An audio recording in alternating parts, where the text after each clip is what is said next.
کھل کے تو نہیں کر رہی تھی لیکن بہرحال وہ بھی اسی طرح سے اس کی سپورٹ کر رہی تھی.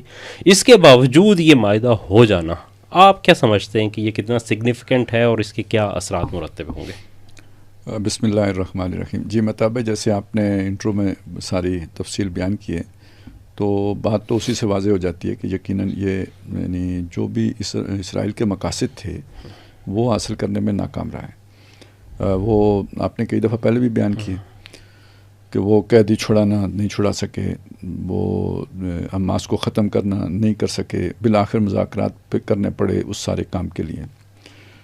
یہ بات بھی صحیح ہے کہ اس وقت صورتحال یہ تھی کہ یہ سمجھا جا رہا تھا کہ سعودی عرب بھی عنقریب جو ہے نا وہ اسرائیل کو تسلیم کرنے والا ہے, اور اندر خانہ یہ بات تھی کہ بھئی وہاں سے فلسطینیوں کو نکالا جانا ہے. لیکن یہ کہ 2 سال کے بعد اب وہ تسلیم کرنے والی بات تو بہت دور چلی گئی ہے, اور وہ ابراہیم اکارڈ والا مسئلہ بھی خطرے میں پڑ گیا ہوا ہے. وہ بھی اب اتنا کوئی, اگرچہ کہ ٹرمپ کو اب بھی امید ہے کہ وہ اور لوگ بھی شامل ہو جائیں گے اس میں, لیکن بہرحال کھٹائی میں تو پڑ گیا. جو بڑی کامیابی ہوئی ہے وہ یہ ہوئی ہے کہ رائے عامہ یعنی دنیا میں عوامی رائے تبدیل ہوئی ہے. جو پہلے اسرائیل کے حق میں ہوتی تھی ہمیشہ, وہ ایک مظلوم کے طور پر کہ اسرائیل گویا مظلوم ہے, پہلی دفعہ اسرائیل ظالم کے طور پر دنیا کی نگاہوں کے سامنے, دنیا کے لوگوں کی نگاہوں کے, حکومتوں کا مسئلہ الگ ہے, عوام کی بات ہو رہی ہے. اور یہ جو اسرائیل کے پیچھے کھڑی تھی حکومتیں اور فلسطینیوں کے خلاف تھیں, ان کے اندر جو تبدیلی آئی ہے وہ در حقیقت وہ رائے عامہ کی تبدیلی کے نتیجے میں وہ مجبور ہوئے ہیں یہ معاہدہ کرانے پر. یعنی یہ اصل پریشر ان قوموں کا پڑا ہے. اچھا, اب اس سارے کے باوجود یعنی ایک دوسرا رخ ہے میں جو سامنے رکھنا چاہتا ہوں. یعنی یہ اچیومنٹ ہے, اس میں کوئی شک نہیں ہے, اس کا انکار نہیں کیا جا سکتا, ماننا بھی چاہیے, خوشی کی بات بھی ہے. لیکن ایک سوال ہے کہ یہ جو معاہدہ ہوا ہے کیا یہ غزہ میں, فلسطین میں یا عرب میں دائمی امن کا ضامن ہے؟ تو میرا خیال ہے اس کا جواب نہیں کے سوا کچھ بھی نہیں ہے. ایک تو یہ اس معاہدے کے اندر خود بہت سی کمزوریاں ہیں اس اعتبار سے, اور دوسری بات یہ ہے کہ آپ کو پتہ ہے کہ اسرائیل کی تو تاریخ ہی معاہدہ توڑنے کی ہے. کئی سے مطلب عربوں کے ساتھ کیا توڑا, فلسطینیوں کے ساتھ کیا توڑا, یاسر عرفات کے ساتھ کیا توڑا, ابھی یہ اس معاہدے سے پہلے حماس کے ساتھ بھی تو معاہدے ہوئے تھے, اور پھر اسرائیل ہی تھا جس نے کہ اس کی خلاف ورزی کی تھی. تو ایک تو اس اعتبار سے دیکھیں تو یہ کوئی مستقل امن کی ضمانت یہ معاہدہ بنتا نظر نہیں آتا. یعنی یہ وقتی ایک امن ہوا ہے. کہنے کا مطلب کیا ہے کہ آپ کو ایک سانس لینے کا موقع ملا ہے, آپ کو تیاری کرنی ہوگی اگلے فیز کی, نہیں تو اسرائیل پہلے سے زیادہ جو ہے نا وہ اپنے وقت پہ پھر دوبارہ معاہدہ توڑ کے جو اسے سوٹ کرتا ہوگا ٹائم, تو یہ میرا یہ گمان ہے. اور یہ تیاری کس نے کرنی ہے؟ حماس نے تو نہیں کرنی, اب مسلمان ملکوں نے کرنی ہے جو گارنٹر بنے ہیں کہ کل جب اسرائیل یا گارنٹی توڑے گا تو انہوں نے کیا کرنا ہے, تماشا دیکھنا ہے یا کچھ کرنا ہے؟ تو جو کرنا ہے اس کی پلاننگ کریں پھر, کہ تب اسرائیل کو کیسے نت ڈالی جائے گی. یہ تو اب ترکی کا کام ہوگا, یہ تو اب سعودی عرب کا کام ہوگا. یہ ٹرمپ سے تو آپ امید نہیں رکھ سکتے کہ وہ کام کرے. ہاں اللہ اس سے بھی لینا چاہے تو لے سکتے ہیں, لیکن ہم نے تو بات اپنوں کی کرنی ہے. یہ پاکستان کو بھی سوچنے کی بات ہے کہ انہوں نے کیا کرنا ہے آگے. تو ایک تو یہ چیز ہے. دوسرا, مجھے اصل میں اس سارے معاہدے کا یہ پہلو دیکھتے ہوئے کہ حماس کی جو اس سارے معاملے میں جو بارگیننگ پوزیشن تھی نا, وہ قیدی تھے جو اسٹرینتھ دیتے تھے اسے, اور اسی وجہ سے ساری بات چلتی تھی. اور یہ اسرائیل کی بھی بہرحال اچیومنٹ ہے کہ اب حماس کے پاس کوئی ایسی شے نہیں ہے کہ جس کے ذریعے سے وہ اسرائیل کو پر دباؤ ڈال سکے. تو جب میں یہ اس رخ پہ سوچ رہا تھا تو مجھے ایک بات یاد آ گئی.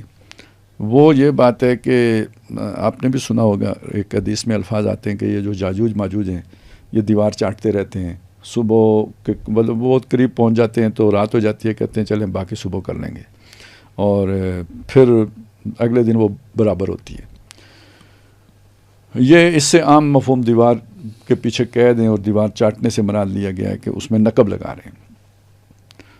تو یہ قرآن مجید کے بیان کے خلاف جاتی ہے بات, کیونکہ جو دیوار جس کے بارے میں خیال ہے کہ بھائی وہ اس کے پیچھے قید ہیں, وہ ذوالقرنین نے تعمیر کی تھی, اور جب اس نے تعمیر کی تھی تو اس کے بعد کہا تھا کہ فَمَسْتَطَاعُوا أَن يَظْهَرُوهُ وَمَسْتَطَاعُوا لَهُ نَقْبًا, اور قرآن مجید نے انڈورس کیا، ان الفاظ کو نقل کیا ہے، اور یعنی پوری آن بان شان کے ساتھ نقل کیا ہے کہ اب وہ استطاعت نہیں رکھ سکتے اس پر چڑھنے کی، یعنی چڑھ بھی نہیں سکتے، اوپر سے پھلان کے گزر نہیں سکتے، اور نہ ہی اس میں نقب لگا سکتے ہیں، کیونکہ آپ دیکھیں وہ لوہے کی شیٹس ہیں جن کے اندر جو ہے نا وہ سیسا بھرا ہوا ہے، تو وہ کیسے اس کو زبان سے چاٹ کے وہ کیا جا سکے گا؟ بے شک آپ کی زبان ہے، ڈرل مشین ہے، ڈرل مشین بھی نہیں کام کرے گی، اور قرآن صاف کہہ رہا ہے کہ جی یہ اسے نہیں نقب لگا سکتے، تو ایک مسئلہ پیدا ہوا۔ تو میں نے کہیں اور اس کا حل نہیں دیکھا۔ ایک آسان حل تو اس کا یہ ہے کہ آپ حدیث کا انکار کر دیں کہ یہ حدیث ہی نہیں ہے، لیکن ایک بہت اچھی توجیہ ہے جو مولانا مناظر حسن گیلانی رحمۃ اللہ علیہ نے کیا، میں اس کے لیے یہ سنا رہا ہوں آپ کو۔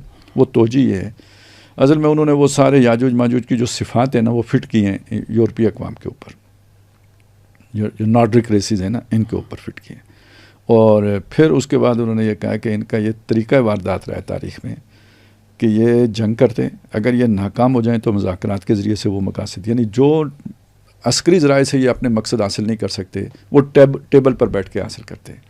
تو مذاکرات تو زبان دانی کے، یعنی یہ نقب لگانے کا مطلب یہ ہوا، دیوار چاٹنے کا، کہ وہ در حقیقت اس سے مراد یہ ہے کہ اپنے مقاصد حاصل کرنے کے لیے یہ دھوکے فراڈ دے گئے، اس سے کام لیتے ہیں، اگر چرب زبانی کو استعمال کرتے ہیں۔ یہ انہوں نے پھر اس کی ایک توجیہ کی ہے، اچھی لگی تھی مجھے، وہ یاد بھی رہ گئی، تو یعنی وہ مجھے اس وقت موقع پہ پھر دوبارہ یاد آ گئی کہ انہوں نے پہلے کوشش کی کہ بھئی ان کو بالکل ختم کر دیں، جب وہ اس کوشش میں کامیاب نہیں ہو سکے تو یہ ایک معاہدے کے ذریعے سے وقتی طور پر پیچھے ہٹ گئے، لیکن آپ دیکھ رہے ہیں کہ ان کا اس معاہدے کی پابندی کرنے کا کوئی ارادہ نیت نظر نہیں آتی، یعنی اس کے بعد انہوں نے نہ حملے روکے نہ امداد جانے کی، وہ جو انہوں نے کومٹ کیا تھا اس پر وہ پورے اترے۔ تو اس کا مطلب ہے یہ کہ بھئی ابھی یہ کام آگے چلنا ہے، یہ معاہدہ خوشکن ضرور ہے لیکن اس پر کوئی دیر پا امن کا ضامن نہیں ہے، اور اس سے کوئی زیادہ خوشی وہ ہمیں ہونی بھی نہیں چاہیے۔ اسی سے پھر مجھے ایک اور بات بھی یاد آئی، اور وہ یہ ہے کہ ایک جنگ ہوگی، اس کے بعد صلح ہو جائے گی، اس کی بہت لوگ خوش ہوں گے کہ صلح ہو گئی، لیکن وہ دھوکے کی صلح ہوگی، اور پھر جو ہے نا وہ جنگ شروع ہو جائے گی۔ اس میں رومیوں کا ذکر ہے، رومیوں کے ساتھ تمہاری صلح ہوگی۔ اب رومیوں سے مراد جو ہے نا وہ ایک تو اس زمانے کا روم ہے، لیکن ایک یہ ہے کہ آپ اسے مغربی اقوام مراد لے لیں تو ذرا سہولت ہو جاتی ہے۔ تو گویا یہ یعنی اس معاہدے کو دیکھتے ہوئے نا وہ حدیث بھی یاد آ جاتی ہے کہ یہ کوئی دھوکے کا معاہدہ ہے، یہ کوئی مستقل امن کا ضامن معاہدہ محسوس نہیں ہوتا، اور یہ صرف فلسطینیوں کا مسئلہ نہیں ہے، یہ تو پورے عرب کے لیے پھر مسئلہ بننے والا ہے۔ تو اس اعتبار سے یہ ایک وقتی امن کے طور پر تو ہم اسے دیکھ سکتے ہیں، مستقل حل جو ہے نا اس کا وہ یا تو عرب میں کوئی اور ایسی طاقت پیدا ہو جائے جو اسرائیل کو لگام ڈال سکے، اس کے برابر کی نہ ہو تو اسے چوٹ اچھی پہنچانے والی ہو، تب تو وہ کچھ کینڈے میں رہے گا، یا پھر یہ کہ اسرائیل کا خاتمہ ہی ہو جائے، تو تبھی یہ ممکن ہوگا کہ دائمی امن ہو، اس کے بغیر مشرق وسطیٰ میں امن ہوتا فوری طور پہ نظر نہیں آتا۔ جی کیوان بھائی، آپ سے ذرا یہ پوچھنا چاہتے ہیں کہ آپ کی ویسٹ کے اوپر بڑی نظر ہوتی ہے، تو یہ ویسٹ میں جیسے خالد صاحب نے کہا کہ اسرائیل کا جو تاثر ہے وہ ختم ہوا ہے، اور ہمیں یہ بھی نظر آ رہا ہے کہ نہ صرف اسرائیل کا تاثر بلکہ جو یہودی لابی کا تسلط تھا وہ بھی ہمیں بڑا شیک ہوتا ہوا نظر آیا ہے اس دوران، اور خاص طور پہ اگر دیکھا جائے تو ان دنوں میں نیو یارک کے میئر کا الیکشن چل رہا ہے، اور ہم نے دیکھا کہ پوری یہودی لابی جسے کھل کر سامنے آئی ہے وہ ایک شخص کے خلاف، زہران ممدانی کے خلاف، اور کروڑوں ڈالر کا بجٹ انہوں نے لگایا ہے اس کے لیے، اناؤنسڈ بجٹ جو انہوں نے لگایا ہے، جس طریقے سے انہوں نے تمام لوگوں کو آفرز کی ہیں کہ جو ان کا جو مقابل کینڈیڈیٹ ہے اس کے بیٹھ جائیں، اور پھر بھی جو آخری سروے تھا اس میں 52% زہران ممدانی کی مقبولیت تھی، اور ان کا جو قریبی حریف تھا وہ 28% پہ تھا۔ تو اس کو آپ کتنا سگنیفیکنٹ سمجھتے ہیں، اور دوسرا یہ ہے کہ آپ کو کیا نظر آتا ہے کہ اس کے کیا اثرات ہمیں مغرب کی سیاست کے اوپر نظر آئیں گے مستقبل میں؟ جی بسم اللہ الرحمن الرحیم۔ مہتاب بھائی، پہلے یہ دو بیسکلی حصے ہیں اس سوال کے، اور ایک تو آپ نے بات کی نا کہ نیتنیاہو اسرائیل اور وہ سارا جو معاملہ جس طرح خالد صاحب نے بھی اس کے اوپر بات کی ہے، دوسرا یہ ہے کہ اسرائیلی لابی اور یو ایس۔ سر پہلے تو اگر ہم صرف اس سناریو کو دیکھ لیں جو یہ غازہ یہ جو پیس ایکارڈ ہوا ہے، سر اگر میں اپنی ذہن اور سوچ اور وہ جو کہتے ہیں نا کہ پوری جو ایک وہ جو خاکہ بنتا ہے اس پوائنٹ آف ویو سے آپ کے سامنے بات رکھوں تو پہلے دن سے ایک چیز تو بالکل کلیئر تھی کہ یہ معاہدہ اس رجیم کے ہوتے ہوئے تو کسی صورت بھی برقرار نہیں رہ سکتا. یعنی کہ I am trying to reinforce جو خالد صاحب نے بات کی ہے, لیکن تھوڑا سا ایک پرسپیکٹیو چینج کر کے. سر اگر آپ نیتن یاہو کی سیاست کو دیکھیں تو اس کی سیاست کا پورا جو بیک گراؤنڈ ہے وہ بلٹ اپ ہی ہوا ہے رائٹ ونگ پالیٹکس کے اوپر, اور رائٹ ونگ پالیٹکس کے اندر خاص طور پہ حماس کا رول ہیز بین کی.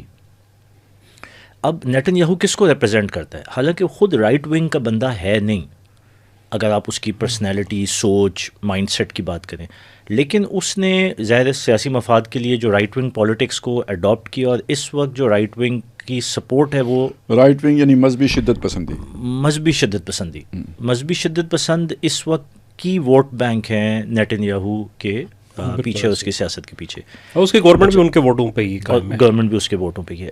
اب سر اگر دیکھیں کہ اور یہاں پہ سملیرٹیز ملتی ہیں انڈیا کی بی جے پی یا آر ایس ایس, اور وہاں پہ نیتن یاہو اور اس کی جو پولیٹیکل پورا اسٹرکچر ہے. سر رائٹ ونگ پالیٹکس کے اندر جو چیز پریویل کرتی ہے وہ آئیڈیالوجی ہے.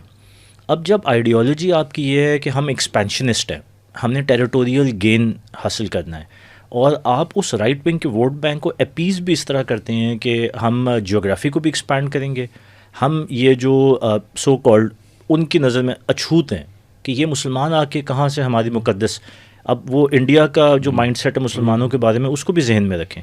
سملر جو کہتے ہیں نا کونوٹیشن, یہاں پہ اچھوت ہے, وہاں پہ جنٹائل ہے, وہاں پہ جنٹائل ہے. تو سر جب آپ کی پوری سیاست ہی اس بنیاد پہ اٹھی ہے, اور نیتن یاہو کی وزیر اعظم بننے کے پیچھے آپ یاد کریں کہ جو اوسلو ایکارڈ تھے یزک ربین کے, جو کہ بعد میں اساسنیٹ ہوا تھا ایک رائٹ ونگ کے ہاتھوں, انہی کا اپنا رائٹ ونگ کا بندہ تھا جس نے اس کو اساسنیٹ کیا. وجہ بنیاد جیسے یہاں پہ گاندھی کو کیا گیا تھا, جہاں یہاں پہ گاندھی کو کیا تھا. وجہ بنیاد کیا بنی تھی کہ اس نے جا کے یاسر عرفات کے ساتھ ہاتھ ملایا, اور بل کلنٹن کی موجودگی میں جو پیس ایکارڈ سائن ہونے جا رہا تھا which meant two state solution, recognition of Palestine as a state. اب یہ جو ایکارڈ ہے اس کی جو ڈائریکشن ہے وہ بھی تو یہی ہے. تو میں یہ کہتا ہوں کہ اس آئیڈیالوجی کو رکھیں اور اس پیس ایکارڈ کو رکھیں تو آپ کو کلیئر نظر آتا ہے کہ یہ معاہدہ چل ہی نہیں سکتا. یہ معاہدہ اگر برقرار رہے گا فار اینی ریزن, اگر ایسا ہو جاتا ہے, it is end of Netanyahu end end of right wing politics in Israel. یعنی کہ اسرائیل پہ سیکولر ہو جائے گا, امن پسند ہو جائے گا, اور اس خطے کے اندر بس ایک پروگریسو اسٹیٹ کی طرح. تو اگر تو وہ بات سمجھ میں آتی ہو تو شاید پاسبل ہے, آئی ڈونٹ تھنک سو. جو ان کا پورا کریکٹر اور اس وقت بلٹ اپ ہوا ہے تو یہ امن معاہدہ تو نہیں چلتا. تو یہ تو سر اس کی ایک اینگل ہو گیا. ظاہر ہے یہاں پہ دو کریکٹرز امپورٹنٹ, نیتن یاہو کے ساتھ ٹرمپ. میرے اوپینین میں تو ٹرمپ جو ہے وہ بیل آؤٹ پیکیج ہے. اگر ہم پاکستان انڈیا کے تناظر میں دیکھیں تو جو وار کے پہلے 4 دن تھے اس میں تو بالکل خاموشی تھی, پریزیڈنٹ کی بھی, وائس پریزیڈنٹ کی بھی. جس دن پاکستان کا رسپانس آیا ہے تو 8-10 گھنٹے کے اندر اندر ہی وہاں سے رسپانس آ گیا کہ جی امن کرو. یعنی کہ بیلنس آف پاور کو دیکھ لیا کہ کہاں پہ ٹلٹ ہو رہا ہے. تو جہاں پہ یہ بھی ایک اینگل ہے کہ شاید وہ امن پسند ہے اور کانفلکٹ سے دور رہتا ہے, تو وہاں پہ ہی maybe he is a bail out package. یہی چیز ایران اور اسرائیل والے کانفلکٹ میں بھی رہی. اسی طرح ابھی جو یہ غازہ کا معاہدہ ہے, تو ٹرمپ کی ویسے بھی پرسنالٹی ذرا یو ٹرن والی ہی ہے, جیسے خالد صاحب نے بھی بات کی. تو تھوڑا سا ڈسیزفل پرسنالٹی ہے, ڈسیپٹیو ہے. یو کین ناٹ سے کہ ایگزیکٹلی وہ کس جگہ پہ کھڑا ہوا ہے یا اصل آبجیکٹیوز پیچھے کیا ہیں. اس بات کو ایک اور چیز سے جوڑیں گے, تھوڑا آگے چلتے ہیں, کہ ڈسرپٹیو پالیٹکس جو ہوتی ہیں نا ان کے بھی کچھ مقاصد ہوتے ہیں, اور ضروری نہیں ہوتا کہ جو ایکشن سامنے ہو رہا ہے اس کے پیچھے جو اینڈ آبجیکٹیو یا پلان کیری ہو رہا ہوتا ہے وہ وہی ہوتا ہے. It can be something else. لیکن چلیں یہ آگے جا کے ہم بات کرتے ہیں. دوسری جو آپ نے اسرائیلی لابی کی بات کی, میں کوئکلی آپ کو اگر اس کو راؤنڈ اپ کروں, بڑی اچھی ایک کتاب ہے the Israeli lobby and the U S foreign policy, John Mearsheimer کی لکھی ہوئی ہے.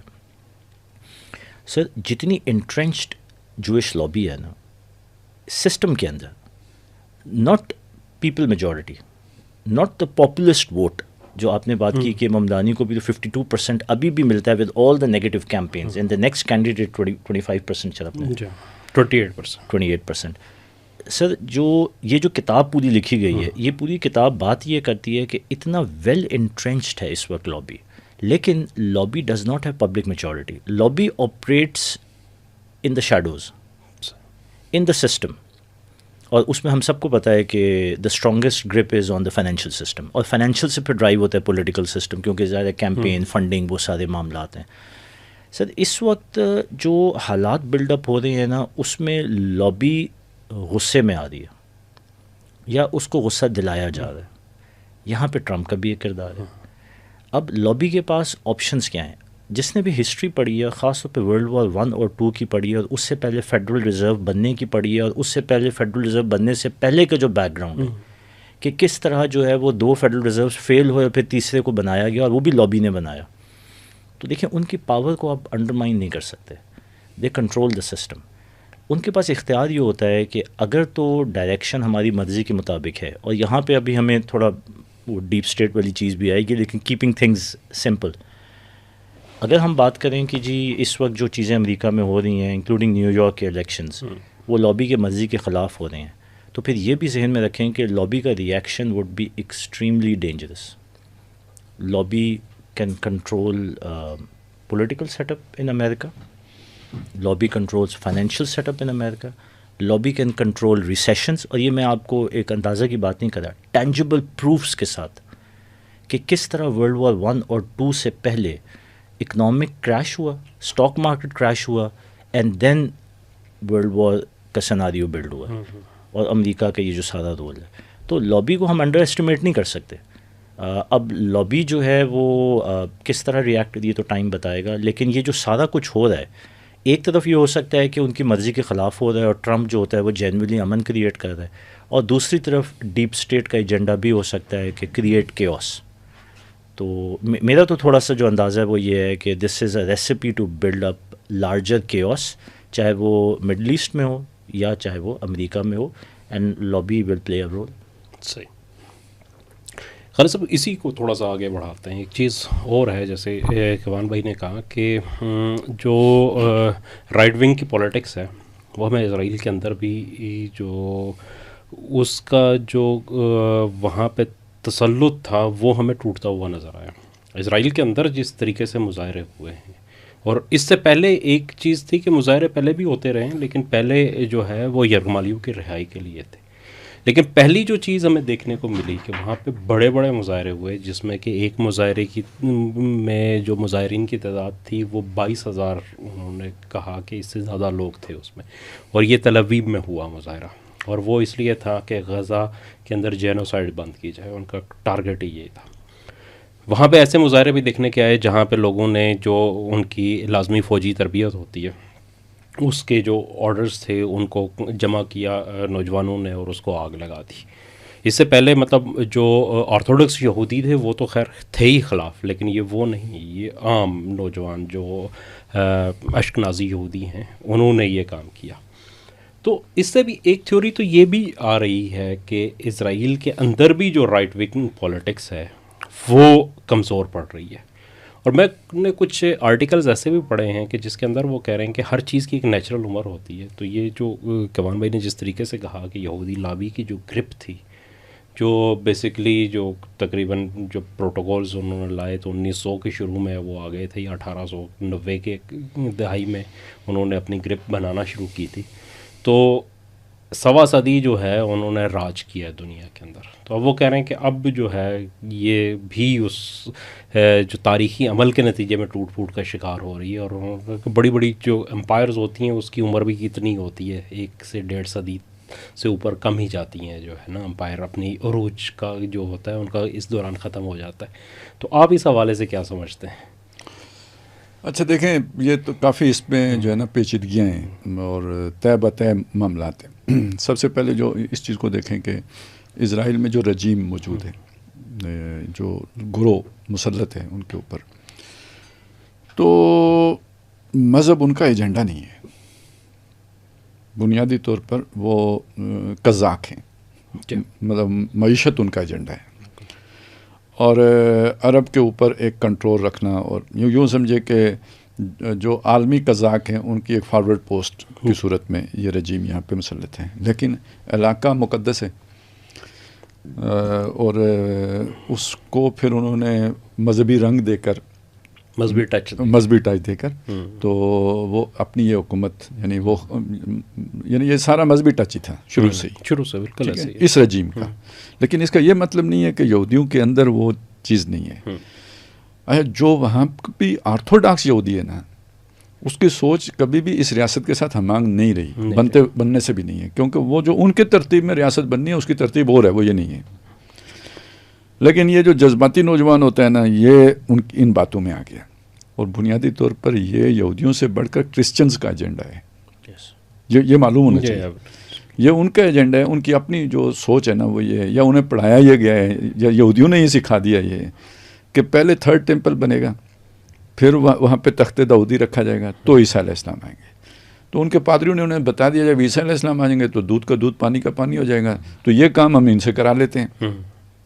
یعنی یہودیوں کو استعمال کر کے زائنزم جو ہے نا اس کو آگے رکھ کے یہ کر لیتے ہیں. تو یہ اصل میں یعنی جو امریکہ میں اینجولک ہیں وہ جو ہے نا ایولینجک، وہ جو ہیں وہ کرسچنز کا وہ فرقہ ہے کہ جو اس معاملے میں یہودیوں سے بڑھ کر سہونی ہے، اور کرسچن زائنسٹ. اب یہ جو ہے نا ان کا معاملہ یہ ہے کہ انہوں نے یہودیوں کو استعمال کرنا ہے اور آج تک کرتے آئے ہیں. اب آ کے یہ جو کام بنا ہے نا، یہ عام عوام جو ہے نا اس کے اندر اس لابی کی، یعنی جو مذہبی لابی ہے نا اس کی وہ کم ہو گئی ہے. لیکن پھر بات وہی بنے گی جو کیوان صاحب کہہ رہے ہیں، گرفت کمزور پڑتی دیکھ کر غصہ، ایجنڈا کمزور پڑتے دیکھ کر فرسٹریشن. تو بات پہلے اگر کنٹرول سے چلاتے تھے نا، ایک حساب کتاب سے، یا اتنا جو ہے نا طاقت کا استعمال کرنا ہے، یہ کرنا ہے، تو غصے میں پھر آ کے آپ جو ہے نا سارا کچھ ایک ہی دفعہ کرتے ہیں، جھونک دیتے ہیں. تو یہ چیز اصل میں بڑے کانفلکٹ کی طرف جا رہی ہے. کہنے کا مقصد یہ ہے، یعنی یہی ویسٹ میں ہو رہا ہے، اور یہی اسی کا اثر جو ہے نا وہ اسرائیل کے اندر بھی پڑ رہا ہے. نتیجہ اس کا یہ نکلنا ہے جو ابھی یعنی بہت شدید قسم کی یلغار کی صورت میں. بلکہ اسی سے وہ بات بھی ذہن میں آ رہی ہے، دجال کے بارے میں بھی آتا ہے نا، وہ غصہ کھا کے نکلے گا، یعنی اس کا بھی پروجیکٹ فیل ہو رہا ہوگا تو وہ پھر غصہ کھا کے نکل آئے گا. تو وہی کچھ ہم ہوتا دیکھ رہے ہیں، اگرچہ کہ اس کا نکلنا تو ابھی یعنی کچھ وقت لگے گا، لیکن یہ کہ اس کی پرچھائیاں تو پڑنی شروع ہو گئی ہیں. تو ہم ایک بڑے کانفلکٹ کی طرف بڑھ رہے ہیں، یعنی نو انسانی بڑھ رہی ہے. کیونکہ یہ اگر ہوگا نا تو یہ آپ دیکھیں جس طرح مغرب میں بیداری پیدا ہوئی ہے تو پھر ادھر بھی کچھ نہ کچھ یعنی وہ ہوگا ڈسٹرکشن کا عمل. اور یہ صرف یہاں تک مشرق وسطیٰ تک محدود نہیں رہے گا، یہ وہ زیادہ پھیل جائے گا. پھر جس طرح آپ دیکھ رہے ہیں کہ یعنی یوکرین کی وجہ سے رشیا غصے میں ہے، اور یورپ تھر تھر کانپ رہا ہے کہ رشیا نے کیا کرنا ہے، کیونکہ امریکہ نے ذرا تھوڑی سپورٹ کم کر دی ہے یورپ کی. اور ابھی پچھلے دنوں کو انہوں نے یہ بات کہی جا رہی ہے کہ انہوں نے کوئی تجربہ کیا ہے رشیا نے کسی میزائل کا، جی اور وہ جو ایٹمک نیوکلیر پاورڈ میزائل، جی اسے کوئی ایندھن، یہ والے عام ایندھن کی ضرورت نہیں ہوتی. وہ شاید 14,000 کلومیٹر تک جو ہے نا وہ، بلکہ وہ ان لمیٹڈ ہے، مطلب خود ہی چارج ہوتا رہے گا، چلتا ہے اس کے اندر. اس میں ایک اور چیز ہے جو مطلب وہ بعض رپورٹس میں آئی ہے کہ یہ اگر سمندر کی تہہ میں اس کا دھماکہ کیا جائے نا، وہ مطلب وہ ایک طرح سے وہ آبدوز کا کام بھی کر سکتے ہیں، نیچے جا کے سمندر کی تہہ میں پھٹے گا. تو وہ کوئی حساب کتاب ہے کتنا دور آپ ساحل سے اسے پھاڑیں گے، تو اس کے نتیجے میں خشکی کے اوپر سونامی آئے گا، یعنی سمندر میں وہ بڑی لہریں پیدا ہوں گی بہت بلند و بالا، اور وہ ساحلوں پر چڑھ جائیں گی. تو یہ یعنی ایک نیا جنگی ہتھیار، یعنی صرف آپ براہ راست اٹیک کرنے کا مسئلہ نہیں ہے، یعنی قدرت ایک آفت بنانے کی بھی آپ طاقت حاصل ہو گئی ہے. تو وہ یعنی یہ جو اب جس کانفلکٹ کی طرف بڑھ رہے ہیں نا، وہ اس سے شدید ترین ہے، بہت بڑا ہے. وہ صرف غزہ جیسا نہیں ہے، اور وہ صرف جو ہے نا کوئی فلسطین جتنا نہیں ہے، وہ بہت بڑی اس کی طرف بڑھ رہے ہیں، تباہی کی طرف. اور یہ ہماری طرف بھی کچھ نہ کچھ حالات ویسے ہی بن رہے ہیں، کیونکہ کچھ ٹرمپ نے نعت کا بند کر رکھا ہے مودی کا، کچھ ہم نے بند کر کے رکھا ہوا ہے. تو ادھر بھی غصہ ہے, فرسٹریشن ادھر بھی ہے, جیسے ادھر ہے ویسے ادھر بھی ہے. تو یہ صورتحال نظر آتی ہے واللہ عالم. اگر ایک چیز ایڈ کر دوں کہ اس میں جو ٹرمپ صاحب کا رول ہے نا سر, مجھے جو اندازہ لگتا ہے کہ وہ ایک کیٹلسٹ کا رول ہے, کہ یہ جو ڈسٹرکٹیو پروسیس اس وقت حصوں میں دنیا میں چل رہا ہے, ٹرمپ صاحب کی جو بھی پالیسیز ہیں نا وہ ان ڈسٹرکٹیو سوچوں کو یا پروسیس کو اور تقویت دے رہی ہیں, اسپیڈ اپ کر رہی ہیں, اور اس کو آپ ہر جگہ پہ دیکھ سکتے ہیں. دوسرا وہ جو میں نے بیل آؤٹ کی بات کی, جس طرح بھی پاکستان انڈیا کے تناظر میں تھا, جس پہ وہ نوبیل پرائز کے بھی اپنے آپ کو حقدار کہتے ہیں, پھر وہ کمبوڈیا والی جنگ, اور پھر وہ روس والی, اور ہر جگہ وہ ایک رول. آپ یہ دیکھیں کہ اسرائیل کو انہوں نے کیسے بیل آؤٹ کیا. یہ جو آپ نے پچھلی بات کی کہ وہ جو قیدی تھے, اس کی وجہ سے ود ان اسرائیل جو پولیٹیکل پریشر تھا وہ بہت زیادہ, ایک تو ایکسٹرنل تھا, ایکسٹرنل کا تو ہم نے دیکھا کہ نیتن یاہو نے اس کو کوئی گھاس نہیں ڈالی, نہ یو این, نہ سینکشنز, نہ آئی سی جے, لیکن جو انٹرنل تھا یہ جو سارے, تو اس پہ بہت زیادہ نیگیٹو ریئیکشن آ رہا تھا. تو کہیں نہ کہیں تو وہ اسٹیم کو نکالنا تھا, تو ایک رسپائٹ دینے کا عمل بھی. تو بہرحال یہ مطلب ساری چیزیں اگر آپ سامنے رکھیں تو آئی تھنک ٹرمپ کے کریکٹر کو بھی تھوڑا سمجھنا, ڈیسائفر کرنا ضروری ہے کہ what is he up to. اچھا, یہ بھی تو اسی ایونجلک سپورٹ سے ہی اقتدار میں ہے, ٹھیک ہے نا. اس میں دو چیزیں آئی ہیں اس میں. یہ ہم نے یہ جو ہے نا, ہم نے انڈیا کا بھی حوالہ دیا وہاں ریسزم کا, لیکن ایک ویسٹ میں بھی تو ہے نا ریسزم, وہ جو وائٹ سپریمیسی کا ہے. تو اس کے ساتھ جمع ہو گئی وہ مذہبی سوچ, یہ دونوں مل کے تو وہ ایک ٹرمپ کی تحریک بنتی ہے. بالکل. ہاں, ٹرمپ تو مطلب بیسکلی اسی جو ہے نا وہ وائٹ سپریمسٹ اور ایونجل جو ہے نا کرسچینٹی, ان دونوں کا نمائندے کے طور پہ جو ہے نا وہ سامنے, اور اسی ایلیٹ سے تعلق رکھتا ہے جس سے اس نے وہ کردار بھی نبھانا ہے. تو ذرا نیگیٹو ہو کے دیکھیں نا, یہ ایک تو یہ پازیٹیو رخ ہے نا جو آپ مطلب وہ صرف ان کو بیل آؤٹ کرنے کے لیے آئے ہیں. ہمارے اعتبار سے دیکھیں تو جب وہ پھنس گیا مودی, تو اس نے ہمیں کہا کہ تو جنگ بند کرا دی, ٹھیک ہے, اس کے لیے تو ایک مسئلہ ہو گیا. اس کے بعد کیا کر رہے ہیں, نو بیوٹیفل پلان, ایک تو بیوٹیفل ہو, بہت بیوٹیفل ایک سے کہتے ہیں, لیکن اصل میں اس کا مطلب کیا ہے. یہ آپ اگر دیکھیں نا, یہ ایک ایسی بات ہے کہ آپ وہ جیسے اسکول میں ہوتا تھا نا, 7ویں کے لڑکے کو کہیں کوئی پتھر مار گیا, کوئی دوسری والا یا کوئی تیسری جماعت والا, تو آپ اسے روز یاد کر رہے ہیں, یار وہ دوسری والے نے تجھے مارا بہت تھا, وہ تیسری والے نے تجھے پیٹا بہت تھا. تو اب یہ نہیں, وہ چاہتے ہیں لوگ بھول جائیں, آپ کہتے ہیں نہیں بھولنے نہیں دیں گے. تو اس کا مطلب یہ ہے کہ اس نے اپنی اس بے عزتی کو کہیں برابر کرنا ہے تاکہ وہ یہ بات ختم ہو. تو وہ اصل میں یعنی دوسرا پہلو یہ ہے کہ آپ یہ کہہ رہے ہیں کہ وہ ایک طریقے سے مودی کے غصے کو بھڑکا رہا ہے, مجبور کر رہا ہے اسے کہ بھائی بدلہ لو, تمہاری بہت بےزتی ہو گئی ہے, ٹھیک ہے نا, اور میں کرتا ہی رہوں گا بےزتی جب تک کہ تم نے اپنی ورتھ پروو نہیں کی ہے.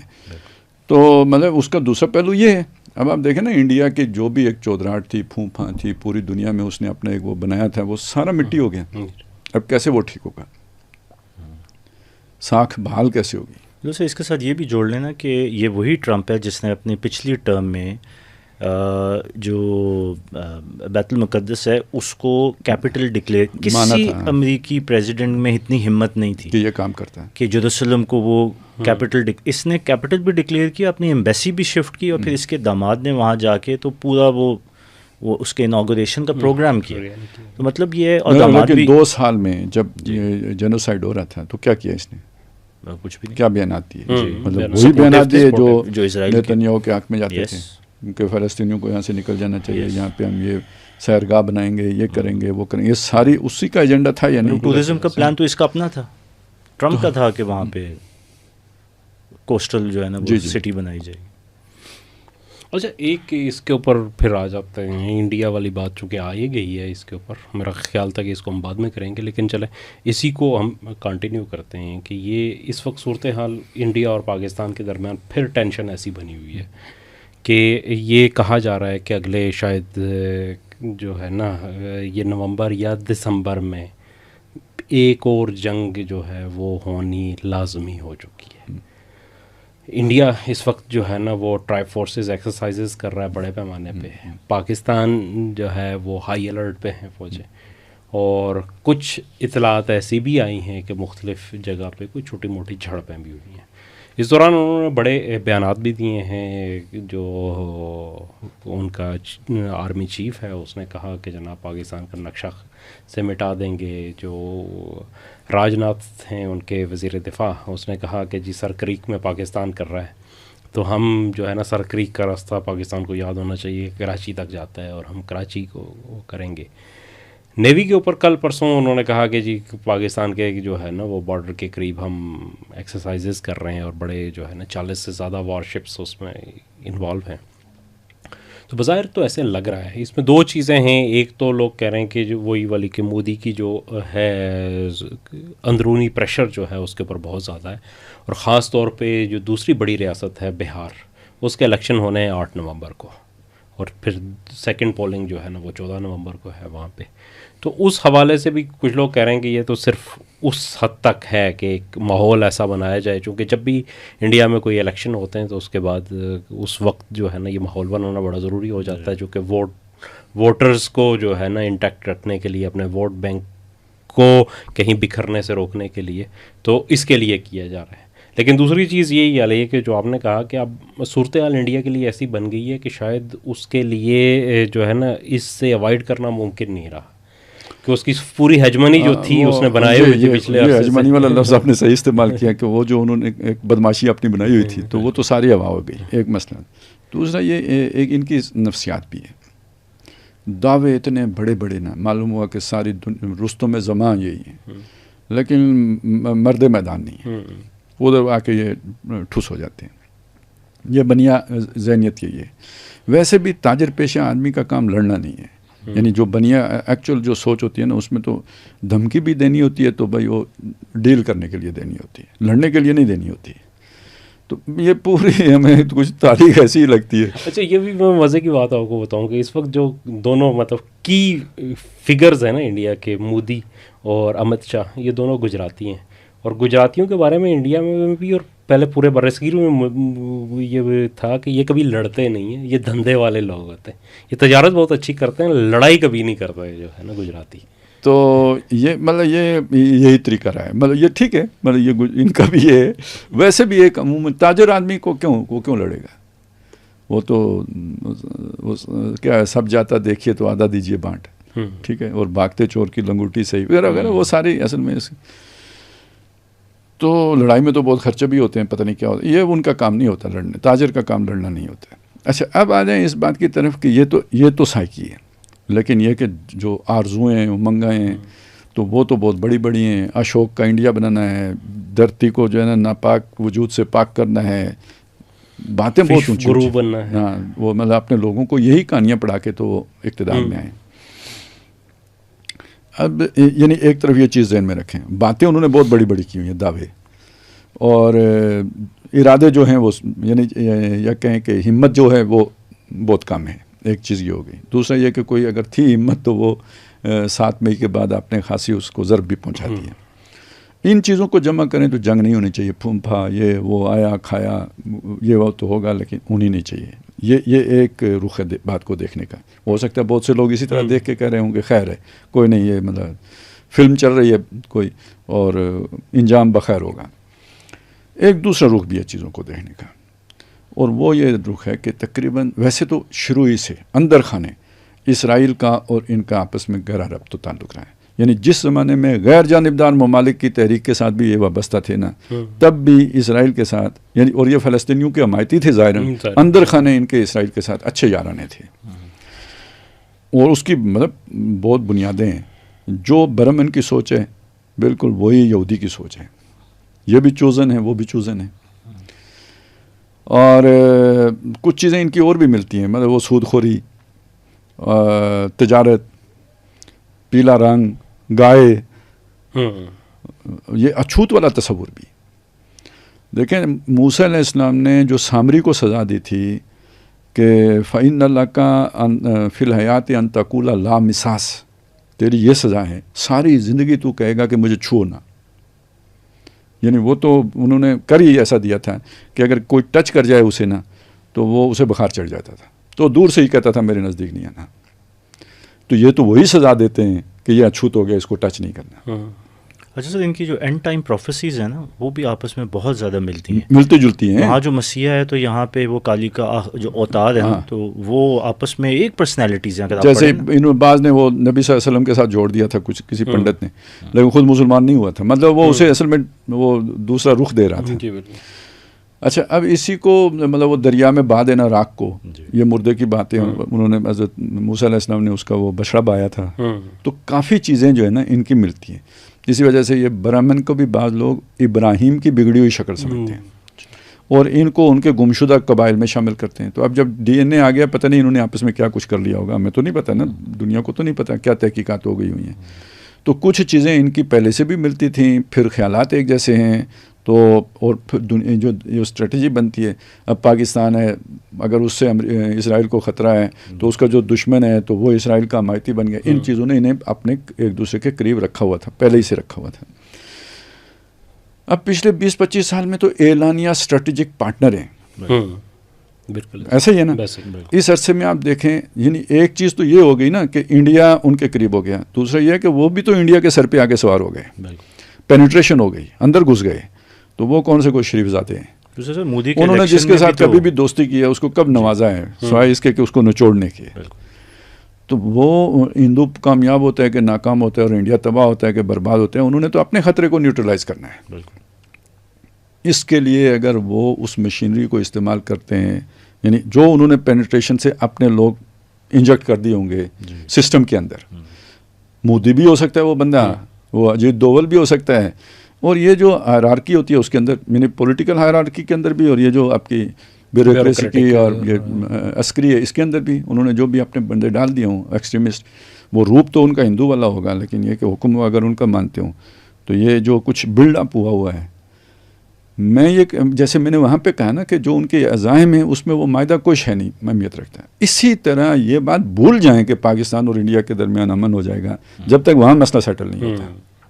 بالکل ٹھیک ہے نا. کیوں کہ جو اسرائیل کا ایجنڈا ہے اس ایجنڈے کے راستے میں اگر اسے کوئی ہم ہیں یا نہیں ہیں، لیکن اسے ایک پوٹینشیل تھریٹ پاکستان سے محسوس ہوتی ہے. اب تو سعودیہ کے ساتھ معاہدے کے بعد اور ریئل ہو گئی ہے. تو وہ کیسے آپ کو نیوٹرلائز یا انگیج کیے بغیر وہاں پہ کوئی قدم اٹھا سکتا ہے، بڑا قدم. بالکل. غزہ والا تو چھوٹے سطح کا ہے نا، لیکن اگر فرض کریں سعودی عرب کا لینا ہے یا اور کچھ انکروچمنٹ کرنی ہے تو وہ پاکستان کے اس طاقت کے ہوتے ہوئے تو ناممکنات میں سے. تو اب وہ کیا خود حملہ کرے گا؟ یہ بھی نہیں ممکن. تو ایک ہی صورت بنتی ہے کہ وہ انڈیا کو استعمال کرے. اور جب آپ آمنے سامنے اس طرح فوجیں موجود ہوں تو کوئی بھی بندہ مطلب بیوقوفی سے یا کسی سے بھی وہ کوئی بھی واردات ہو سکتی ہے. بالکل. تو اس کا پورا امکان ہے کہ جی یہ تو ہو جانا ہے. اب اس میں ایک بات کہی جا رہی ہے 15 دن ہے 20 دن ہے جی، نومبر کا مہینہ ہے، پھر اس کے بعد سردیاں ہو جائیں گی. بھائی اب جنگیں سردیاں گرمیاں نہیں دیکھتی، اب تو مثالوں کی جنگ ہے. ٹھیک ہے نا. اب جو انہوں نے کرنا ہے یا ہم نے کرنا ہے تو پہلے مطلب ایڈوانس تو نہیں کرنا ہے جی، پہلے تو وہ انفراسٹرکچر تباہ کرنا ہے.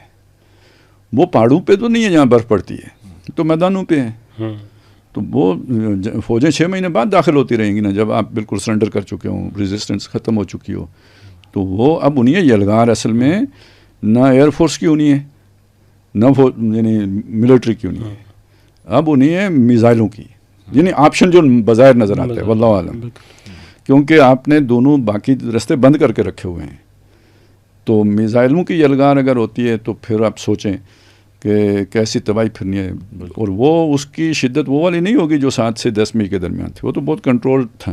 اب تو وہ بارش یا برسات کی صورت میں ہوگا نا، جو بھی ہوگا کہ ایک ہی دفعہ میں دوسرے کو جوابی حملہ کرنے کے قابل نہ چھوڑو. بالکل یہی سوچ ہوگی نا، دونوں طرف ایسی ہوگی.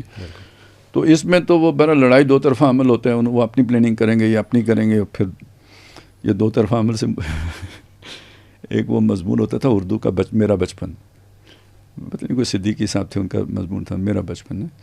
تو وہ بڑی دلچسپ جملے انہوں نے لکھے ہوئے تھے کہ ایک بچپن میں مٹی کھانے پر ایک والد صاحب نے نا مجھے کانوں سے پکڑ کر اتنا اوپر اٹھایا جتنا میں اب ہوں. ٹھیک ہے. تو اسی میں ایک بات یہ بھی تھی کہ مجھے ہمیشہ بڑا بھائی مارتا تھا. تو ایک دفعہ میں نے سوچا کہ میں بھی اسے ماروں. تو جب میں نے پہل کی تو اس نے مجھے بہت مارا. اس دن مجھے پتہ چلا کہ لڑائی 2 طرفہ عمل ہوتا ہے. بہت سے لوگوں کو یہ بھی نہیں پتا ہوتا, جیسے مودی صاحب کا خیال تھا کہ جی ہم تو ماریں گے, پاکستان مڑ کے نہیں مارے گا, تو پاکستان نے ہمیں مارنا شروع کر دیا. اس کو اس دن پتہ چلا کہ لڑائی دو طرفہ عمل ہوتا ہے. تو وہ 2019 میں دیکھ چکے تھے, ون سائیڈڈ تھا نا, یہ دو طرفہ عمل ہوتا ہے. اب وہ ہو سکتا ہے سوچیں کہ ہم تو اتنا ماریں گے کہ وہ مارنے کے قابل نہ رہیں, لیکن دوسرا بھی جس نے زندہ رہنا ہوتا ہے وہ سوچتا ہے کہ بھائی ہو سکتا ہے مجھے اتنی مار پڑ جائے تو میں نے جوابی وار کیسے کرنا ہے. اور سب سے خطرناک وقت تبھی ہوتا ہے جب آپ کے جان کے لالو مطلب آپ آ جائیں نا, پہلے تو آپ کے کنٹرول ایک حساب کتاب کا کر رہے ہوتے ہیں, جب آپ کا سانس رک جائے پھر تو آپ اضطراری طور پہ کرتے ہیں نا جو بھی کرتے ہیں. تو یہ تو اب اس طرف چیزیں جا رہی ہیں. سر اس میں ایک پوائنٹ اگر اور میں ایڈ کر دوں, آپ نے جس طرح ان کی سیاست کی بات کی, تو ایک اور چیز جو مشترکہ ہے وہ یہ ہے کہ مودی صاحب کا جو لاسٹ الیکشن تھا اور اسی طرح نتن-یاہو, ٹرمپ اور ہمارے یہاں بھی 2019 والے 18 والے جو الیکشن ہیں, ان سب میں سر ایک چیز مشترکہ یہ تھی کہ سارے الیکشنز کے پیچھے جو اصل فورس تھی وہ سوشل میڈیا کی تھی. اور ایک کمپنی بھی بہت مشہور ہوئی, کیمبرج انالیٹیکا, جو کہ سوشل میڈیا کے ڈیٹا کو انالیٹکس کے طور پہ کر کے تو پھر نیریٹیوز بلڈ کرتی, اور اس کے اوپر بڑا وہ بھی رہا کہ ٹرمپ کے پیچھے بھی وہی تھی, مودی صاحب کے پیچھے بھی وہی تھی, ہمارے ادھر بھی وہی تھی. تو ایک تو سر یہ ہے کہ جہاں پہ بھی آپ نے جس طرح ابھی ہنٹ دی کہ جو کوئی پلاننگ ہو رہی ہے کہ ایک ڈسٹرکٹیو ڈائریکشن میں کیوس کی طرف لے کے جانا ہے چیزوں کو, تو پھر یہ ہے کہ وہ جو شخصیات, تو جو آپ نے کہا کہ ضروری نہیں ہے کہ وہ انڈیا سے سنسیئر ہے یا وہ اسرائیل سے یا وہ امریکہ سے, یہ پلانٹڈ بندے ہیں بظاہر, تو یہ ہندو انسانیت کے دشمن ہیں, انسانیت کے دشمن. جو امریکہ میں بیٹھا ہے وہ امریکیوں کا حمایتی نہیں ہے, مطلب ان کا وہ خیر خواہ نہیں ہے. جو انڈیا میں بیٹھا ہے وہ انڈینس کا نہیں ہے, وہ ایجنڈا ہے, اس جس کے وہ نوکر ہیں. اب سر اس کو جس عالمی لابی کے وہ حصہ ہیں نا, وہ اس کے وہ ایجنٹ ہے. اس چیز کو سر اگر ہم ایک اور مائنڈ سیٹ سے جوڑیں کہ نیچے ہے عوامی لیول پہ رائٹ ونگ والا مائنڈ, یعنی کہ آئیڈیالوجیکلی چارجڈ عوام. اب یہ چیز تو ہم نے بھی ادھر دیکھی ہے کہ جب ایکسٹریمسٹ میدان میں آتے ہیں تو ان کے اندر کون سا دین کا کوئی خلوص یا جذبہ, وہ تو پھٹنے کے لیے آتے ہیں.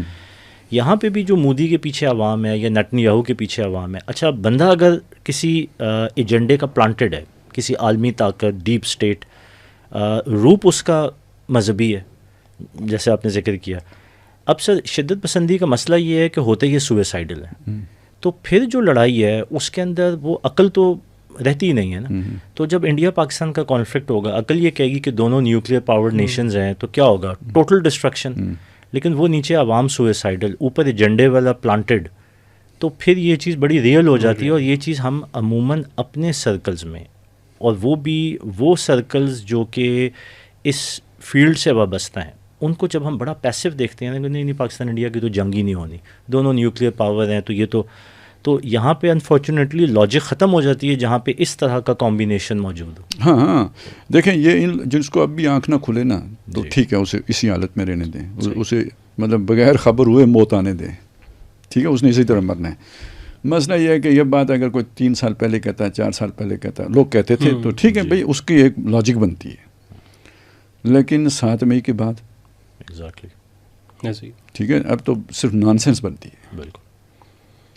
اچھا خالص, وہ ٹرمپ بیچارہ تو یہی کہہ کہ مر گیا, سوکھ گئی ہے اس کی زبان کہ یہ دونوں پاگل, وہ کلر اور یہ اسٹرانگ مین, ٹھیک ہے, یہ دونوں مل کے جناب یہ تو بر صغیر کا ختم ہونے لگا تھا, میں نے بچا لیا. تیسری جنگ عظیم شروع ہونے والی تھی, میں نے بچا لیا. اور جب جنگ شروع ہو جاتی ہے تو کس کے کنٹرول میں رہتی ہے, اس کے اپنے ڈائنامکس ہوتے ہیں, وہ خود طے کرتی ہے. بالکل. اچھا خالص, اس میں ایک چیز اور ہمیں نظر آتی ہے, یہ جتنی بھی پاپولرسٹ جو پالیٹکس آئی ہے اس کے اندر, کہ جتنے بھی لوگ تھے انہوں نے جیسا کہ مطلب کیوان صاحب آپ نے بھی کہا کہ یہ چونکہ انہوں نے بڑے بڑے دعوے کیے آ کے, اور لوگ ان دعووں سے متاثر ہو گئے. لوگوں کو پتہ نہیں ہے کہ معاملات چلتے کیسے, مطلب حکومتوں کے لیول کے اوپر یا میکرو لیول کے اوپر, چاہے وہ پولیٹیکل معاملات ہوں, چاہے وہ اکنامیکل جو ہے وہ معاملات ہوں, ان کی ایگزیکیوشن ہوتی کیسے ہے, ایک عام آدمی کو پتہ ہی نہیں ہوتا. اب مطلب لوگ یہاں پہ بھی پوچھتے تھے کہ جی پاکستان کے جو میزائل ہے وہ اگر اسرائیل تک پہنچ سکتا ہے تو پاکستان کیوں نہیں مار دیتا, مطلب یہ بات انہیں نہیں سمجھ آتی کہ میزائل صرف چلا دینا کافی نہیں ہوتا. میزائل حملہ کتنا افیکٹو ہوگا اس کے، اگر اتنے دور سے میزائل جا رہا ہے تو اسرائیل کا ایئر ڈیفنس سسٹم اس کو کتنے دور سے ڈیٹیکٹ کر لے گا، وہاں پہ کتنے دور وہ میزائل تباہ ہو جائے گا، اور نہ تو اس کا وہ مقصد حاصل ہوگا جو اس میزائل چلانے کا ہے، اور نہ جو ہے نا آپ کو فائدہ ہوگا کوئی، لیکن آپ کو اس کے نقصانات بے شمار جو ہے نا وہ ہو جائیں گے. تو اس قسم کی جو حلہ جو ہے نا وہ بول دینے والا کام، اس میں بعض سارے لوگوں نے یہ بھی کہا کہ ایک نقصان دہ عمل یہ بھی ہے کہ ہم نے جب مسلمانوں کی تاریخ کو بچوں کو پڑھانا شروع کیا تو ہم نے تاریخ کے صرف بڑے اچھے اچھے واقعات جو ہے نا وہ چن چن کے پڑھائے انہیں کہ جی وہ معتصم باللہ نے ایک لونڈی نے کہا تھا کہ واہ معتصمہ، اور وہ اٹھا اور اس نے جا کے حملہ کیا، اور جب تک وہ آزاد محمد بن قاسم ایک یہ واقعتاً یہ حقیقی تاریخ ہے. لیکن اس کی جو ہے نا وہ دوسرا رخ بہت بڑا ہے. 17 حملے کیوں کرنے پڑے محمود غزنوی کو؟ 17 حملے کیوں کرنے پڑے؟ کرنا نہیں، میں اگر ایک ہی حملے میں سب کچھ ہو سکتا ہے تو وہ واپس کیوں گیا؟ آسان ہوتا ہے. میں اسی مطلب آپ یہ دیکھیں نا کہ جس وقت صلیبیوں کا لشکر آیا اس نے بیت المقدس پہ فتح کر لیا، تو آپ کیا کر سکتے؟ آپ کے جو ہے وہ 12 لاکھ سے زیادہ لوگوں کو انہوں نے شہید کیا، آپ کچھ نہیں اس کا کر سکے. وہ اس وقت خلافت بھی موجود تھی، اور واقعتاً عرب کے قریب تو مسلمان اس وقت بھی موجود تھے، کوئی ایسی ٹیکنالوجی کا فرق بھی نہیں، ٹیکنالوجی کا فرق بھی نہیں تھا، لوگ بھی موجود تھے، سارا کچھ تھا، لیکن آپ نہیں کر سکتے تھے اس وقت. ایون جب تاتاری آئے جس طریقے سے انہوں نے کھوپڑیوں کے مینار بنائے تو دنیا کہاں تھی، نہیں کر سکے. تو یہ چیزیں بھی اس تاریخ کا حصہ ہیں. لیکن مطلب یہ ہے کہ صرف ایک ہی رخ کو جب بیان کیا جاتا ہے تو اس سے پھر ایک جذبات کو بھڑکا کے ایک بندہ آ جاتا ہے، پھر اس سے چیزیں کنٹرول نہیں ہو رہی ہوتی. بلکہ وہ اسے یاد ہے، چلیں یہ تو حکمران جیسے صلاح الدین کے پہ تو کوئی شک نہیں ہونا چاہیے نا، وہ شاید قریب ترین موجود تھے. یہ عیفائی کی شاید بندرگاہ تھی کہ یہ میسور ہو گیا تھا ایک علاقہ، یہ اسی علاقے میں اسرائیل جو اب ہے اسی کے اندر ایک شہر میسور ہو گیا، عیسائیوں نے اس کو اس معاشرے میں لے لیا. تو انہوں نے کئی اٹیمپٹس کی وہ معاشرہ توڑنے کی، نہیں توڑ سکے. بالآخر شہری مجبور ہو کے انہوں نے معاہدہ کے تحت وہ چھوڑا، وہ سارے قتل کر دیے انہوں نے. قریب فوجیں موجود ہیں، صلاح الدین کی موجود ہیں، کچھ نہیں ہو سکا. تو جنگی حکمت آخر وہ اس کی بھی تو کچھ لمیٹیشنز ہوتی ہیں نا. وہ ایسا تو نہیں کہ بھائی آنکھیں بند کر کے بس اب چل پڑو اور فتح تمہارا مقدر بنے گی. میں حکمت عملیاں تبدیل کرنی پڑتی ہیں، ناکام ہوتی ہیں. پہلے آپ ایک شہر سے ٹرائی مارتے ہیں، ادھر سے راستہ نہیں ملتا، پھر آپ وہ چھوڑ کے کوئی اور راستہ اختیار کرتے ہیں. جب ہرقل کو شکست ہو گئی تھی ایران کے مقابلے میں تو اس نے پوری جنگ حکمت عملی تبدیل کر کے تو یہ جو ہے نا یہ ادھر آرمینیا کی طرف پیچھے سے آ کے حملہ کیا، بلیک سی کی طرف سے آیا اور پھر تو پانسا پلٹ دیا. تو یہ تو مطلب میں صرف کہنا یہ چاہ رہا تھا کہ اس وقت بھی ایک تو مطلب مسلمانوں کے اندر بھی یہ جذبات ہیں، اور یہ والا جو ہے نا یہ جو مودی ایلیمنٹ اور نیتنیاہو ایلیمنٹ یہ بھی ہمیں نظر آ رہا ہے کہ یہ بھی اسی طریقے سے پاور میں آئے ہیں. یہ جب آ گئے ہیں پاور میں تو اب مسئلہ یہ ہے کہ یہ ڈیلیور تو کچھ کر نہیں سکتے، نہیں کر پا رہے ہیں. پریکٹیکل تو کوئی ایسی چیز ممکن نہیں تھی جو انہوں نے دعوے کیے تھے کہ آپ ایک دم ایک صدی کا جو ہے نا وہ فاصلہ برج کر سکیں. کوئی ایسی چیز تو ہے نہیں کہ اس کے اندر وہ ہو سکے. ووٹ بھی لوز کر رہے ہیں، وہ لوز کر رہے ہیں. تو اب ظاہر ہے اپنی جو سیاست ہے اس کو بچانے کے لیے اب انہیں کچھ نہ کچھ تو ایسا کرنا پڑ رہا ہے. یہ تو سروائیول کی جنگ ورنہ ان کی آئیڈیالوجی تو پتہ نہیں اگلے 50-100 سال کے لیے وائپ آؤٹ ہو جائے گی. یہی مطلب انڈیا کے اندر بھی دیکھیں اور اسرائیل کے اندر، دونوں کے اندر ہمیں یہ چیز بھی نظر آتی ہے. یہی پوائنٹ میں وہ ریز کرنا چاہ رہا تھا کہ دونوں کے اندر یہ کہی جاتی ہے کہ اگر مودی جو ہے یہاں پہ ناکام ہو جاتا ہے، اس وقت تک اس نے صرف ایک چیز کی ہے، اس نے اپنے آپ کو کہا کہ جی ہم نے بہت اسٹرانگ کر دیا انڈیا کو، 56 انچ کی جو ہے نا وہ سینہ اور گھس کے ماریں گے اور وہ والا سارا. اگر اس پوائنٹ پہ بھی ہوگا معاشی طور پہ تو انڈیا جو ہے وہ بہت نیچے چلا گیا، اس کی تباہی جو ہے نا نظر آ رہی ہے. اس کو کوئی گین نہیں ملا اس پورے عرصے میں سوائے باتوں کے علاوہ، جو مطلب چائنا کو اور اس کا کمپیریزن ہی کوئی نہیں ہے جو اس حالات میں ہوا وہاں پہ. تو ان کے پاس واحد ایک چیز ہے، اگر یہ بھی نہیں وہ کر سکتا تو اس کا نہ صرف یہ ہے کہ یہ مودی کی ناکامی ہے بلکہ پوری کی پوری جو رائٹ ونگ آئیڈیالوجی ہے ان کی RSS کی پوری RSS، اور RSS باقاعدہ طور پہ ہمیں نظر آ رہا ہے کہ انڈیا کے اندر اس نے مودی سے اپنے آپ کو ڈسٹینس کرنا شروع کر دیا ہے کھل کے. مون بھاگوت کے جو ہے جو RSS کے سربراہ اس وقت اس کے بیانات سب کے سامنے، اس نے تو بڑا کرٹیسائز کرنا شروع کر دیا ہے کہ وہ نظر آ رہا ہے، اور یہ بھی نظر آ رہا ہے کہ شاید اگلے الیکشن میں مودی کو اب اپنے آپ کو بچانا ہے. اور اس میں ایک بات بڑی دلچسپ یہ کہی جا رہی ہے کہ مودی جو ہے نا ہو سکتا ہے کہ اس کو بچانے کے لیے خودکشی پہ آمادہ ہو جائے، جو کیوان بھائی نے ابھی بات کہی تھی کہ ان حالات میں کہ جو پیسو جو ہے نا ریئیکشن اس لیے ہے کہ بھائی جو انوائرمنٹ ہے نیوکلیر انوائرمنٹ کے اندر کون یہ کرے گا. لیکن مودی خودکشی اس لیے کہ وہ تو سمجھتے ہیں کہ اگر آپ کا رام راج جو آپ نے لانا تھا وہ تو ہمیشہ کے لیے ختم ہو گیا، اگلے پتہ نہیں کتنی صدیوں بعد کوئی دوبارہ چانس بنے، تو اب ہاتھ میں ہے تو آخری کھیل لے پتہ. تو یہ تو ہمیں نظر آ رہا ہے کہ وہاں پہ ہو جائے گا. اچھا یہ دیکھیں نا کہ یہ سملر پرسنالٹی نیتن یاہو کی بھی تو ایگزیکٹلی یہی سیناریو ہے نا. بس تو یہ ہے کہ وہ جو خودکشی والی بات کی نا، تو خودکشی کے ایلیمنٹ میں بھی کہیں نہ کہیں پیچھے کوئی خودداری کا جذبہ تو ہوتا ہی ہے نا، کہ آپ اپنی ایک سیلف پرائڈ کو سیٹسفائی کرنے کے لیے. یہ تو گجرات کا قلعہ یا وہ جو نیتن یاہو جو غزہ میں اس وقت کر رہا ہے، تو وداؤٹ اینی امپیونٹی، تو یہ تو اندر سے سخت دل، یہ مطلب پوری قوم کو جھونک دیں گے رادر دین کے خودکشی کے. تو مائنڈ سیٹ ہی کچھ اور ہے. نہیں وہی اجتماعی خودکشی کی بات کر رہا تھا، پرسنل نہیں کہ وہ کرنے کے مطلب ملک کو جھونک دینا، پورے ملک کو جو ہے نا، پورے ملک کیا پورے بر صغیر کو جھونک دینا، وہ بات ہو رہی ہے، وہ اس کے اوپر ہو جائے گا. اچھا لیکن خالد صاحب یہ تو چلیں انڈیا کی تو ہمیں سمجھ آ رہی ہے، لیکن یہ بتائیں کہ ہمارے پڑوس میں ایک اور حکومت ہے جو کہ امارت اسلامیہ افغانستان ہے، تو وہ ان کے جو انڈیا کے ساتھ اس وقت ہو رہے ہیں، جس طریقے سے پنگیں بڑھائی جا رہی ہیں وہاں پہ، اور خصوصاً ملا عمر مجاہد رحمہ اللہ علیہ کے فرزند ارجمند جس طریقے سے اس کو وہ کر رہے ہیں، تو پھر اس کو ہمارے ہاں کا مذہبی طبقہ سپورٹ بھی کرتا ہے کہ نہیں جی ان کا حق بنتا ہے. مطلب یہ کیا مطلب اگر کوئی بندہ داڑھی ہو، اس کی پگڑی ہو، وہ امارت اسلامیہ کا نام استعمال کرتا ہو، ٹائٹل استعمال کرتا ہو، اس کے سربراہ کو امیر المومنین کہا جائے، تو اس کے لیے پھر قوم پرستی جائز ہو جاتی ہے؟ قوم پرستی یا پھر اصول پرستی چھوڑ دیں، ٹھیک ہے، اس کی ہر بات جائز ہو جاتی ہے. خیر دیکھیں، ویسے یہ بھی عجیب مماثلت ہی ہے نا کہ یہودیوں کی تاریخ بھی کوئی تقریباً 5000 کے لگ بھگ تو ہے ہی. ابراہیم علیہ السلام تقریباً 4,500-5,000 سال پرانی شخصیت ہیں، تو ان کے پوتے ہیں یعقوب علیہ السلام، جس سے بنی اسرائیل کی تاریخ شروع ہو جاتی ہے. اور ہمارے پڑوسیوں کا دعویٰ بھی تقریباً اس کے قریب قریب ہی ہے، وہ بھی 5,000 سال پہ ہی ہے. ہندوؤں کی تاریخ کتنی پرانی ہے، وہ بھی اشوک سے وہ جب شروع کرتے ہیں تو اس کو تو یہ 5,000 ہی ہیں سارے، ٹھیک ہے نا. یہ ایک تو یہ مشترکہ پوائنٹ ہے، سب 5,000 ہی. اصل میں یہ 5,000 سال کی تاریخ کہنے کے پیچھے بھی کوئی بات ہے کہ بھائی تمہارے تو 80 سال ہیں، ٹھیک ہے، تمہارے تو 80 سال ہیں، ہماری 5,000 سال کی تاریخ ہے. اور ہم یعنی پہلی بات تو یہ ہو گئی، اور ہیں ہم امارت اسلامی.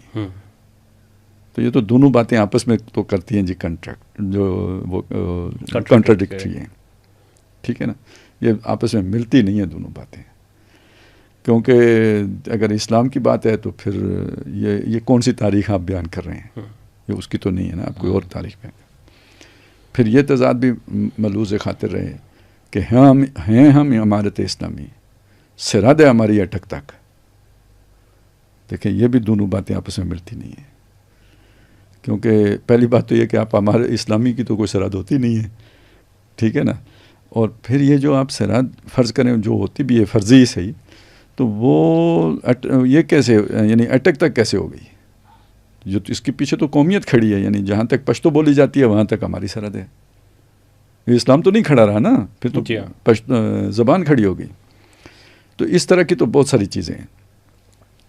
اب آ جائیں جو آپ نے اصل میں اپنے مذہبی طبقے کے حوالے سے بات کی ہے، تو یہ اصل میں ایک فیلسی ہے، ایک مغالطہ ہے.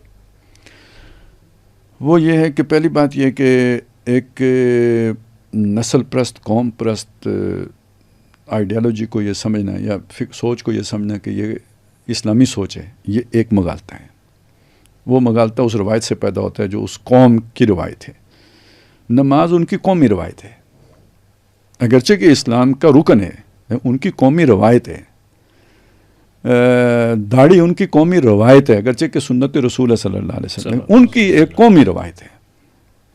میں یہ جو بات کہنا چاہ رہا ہوں نا، یہ یوں مطلب بھائی آپ نے داڑھی رکھی یا میں نے رکھی یا کیوان بھائی آپ نے رکھی، تو مجھے نہیں پتا، میں نے اپنے والد صاحب سے پہلے رکھی، آپ کا مجھے نہیں پتا، ٹھیک ہے، تو میری خاندانی روایت تو نہیں ہے نا، میں نے تو کچھ سوچ کے رکھی ہے یا میں کسی سے متاثر ہو کے رکھی ہے.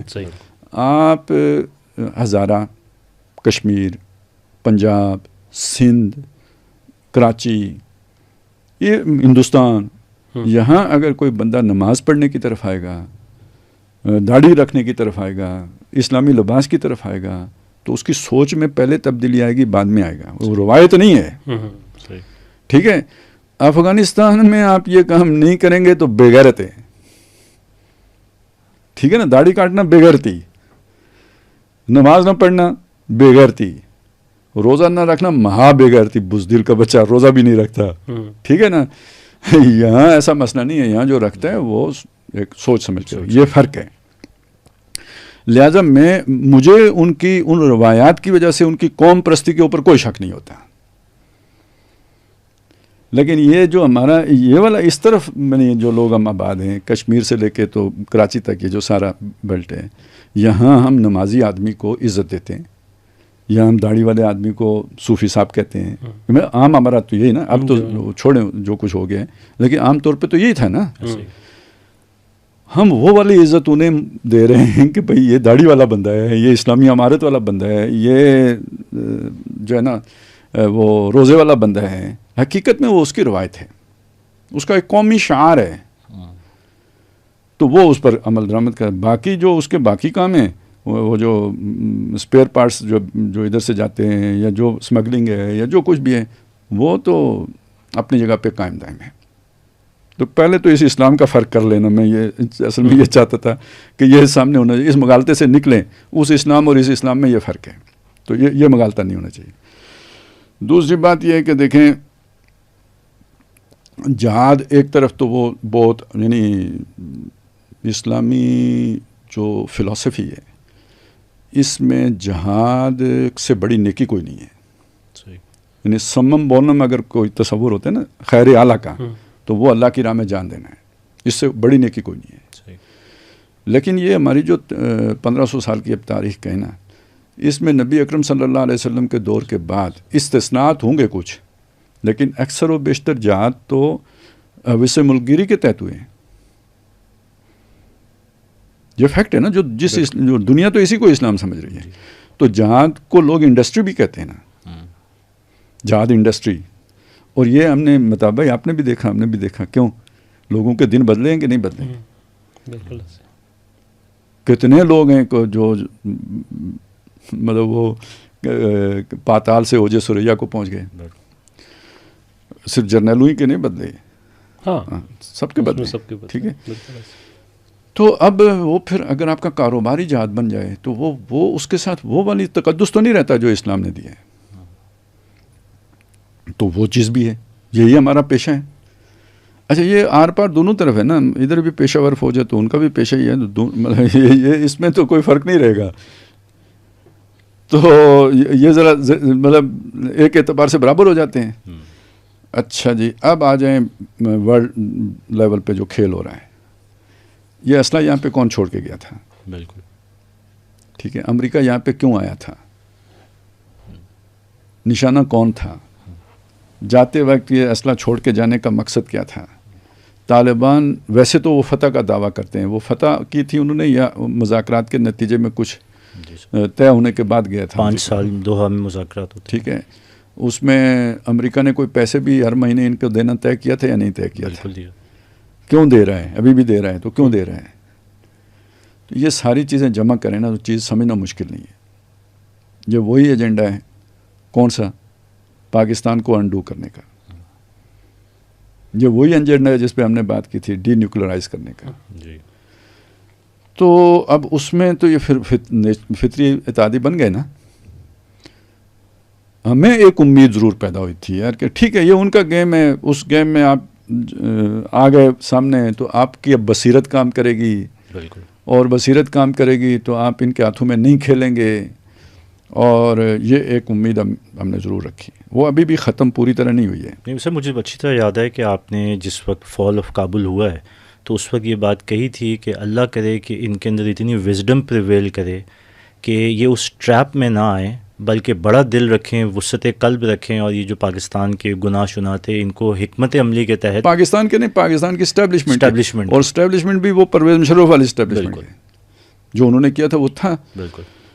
تو اچھا, ایک تو وہ والا مغالطہ اسلام والا, ایک یہ بھی ہے, یہ ظلم والا.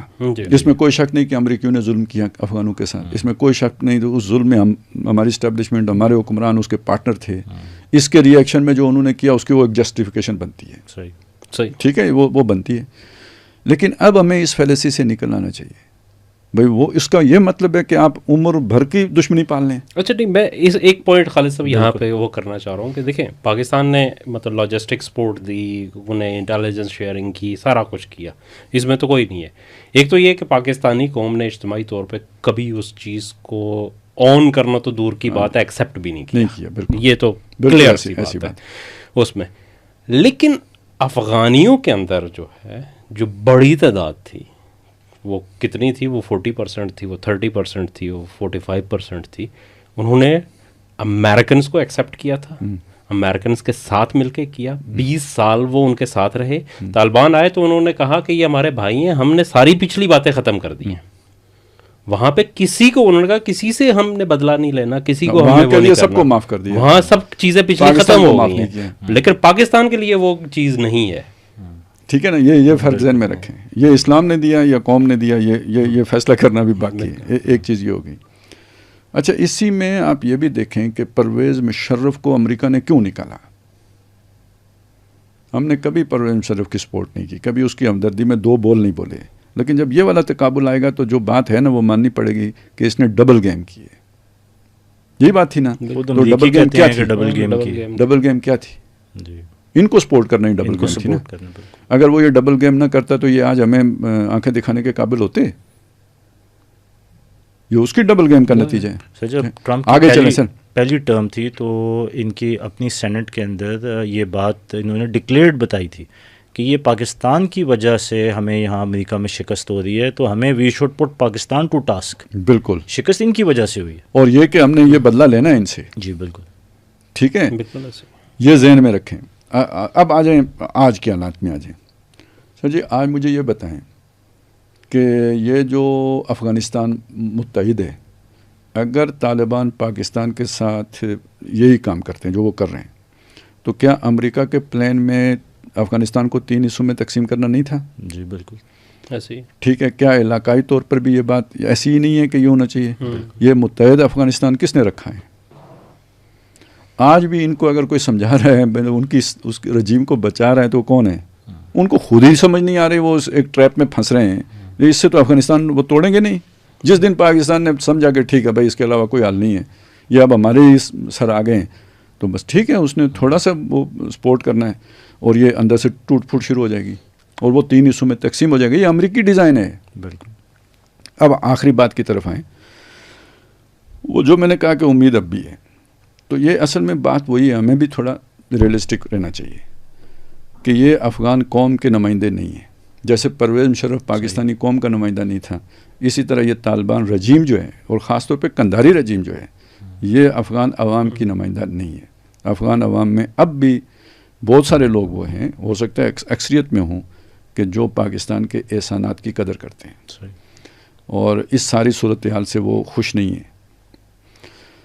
اور اگر یہ معاہدے کی طرف چیز جا رہی ہے تو یہ وہاں کا اپنا مقامی دباؤ بھی ہے, اندرونی دباؤ ہے کہ جس کے نتیجے میں یہ ہو رہا ہے. عقل آئی ہے اگر تو.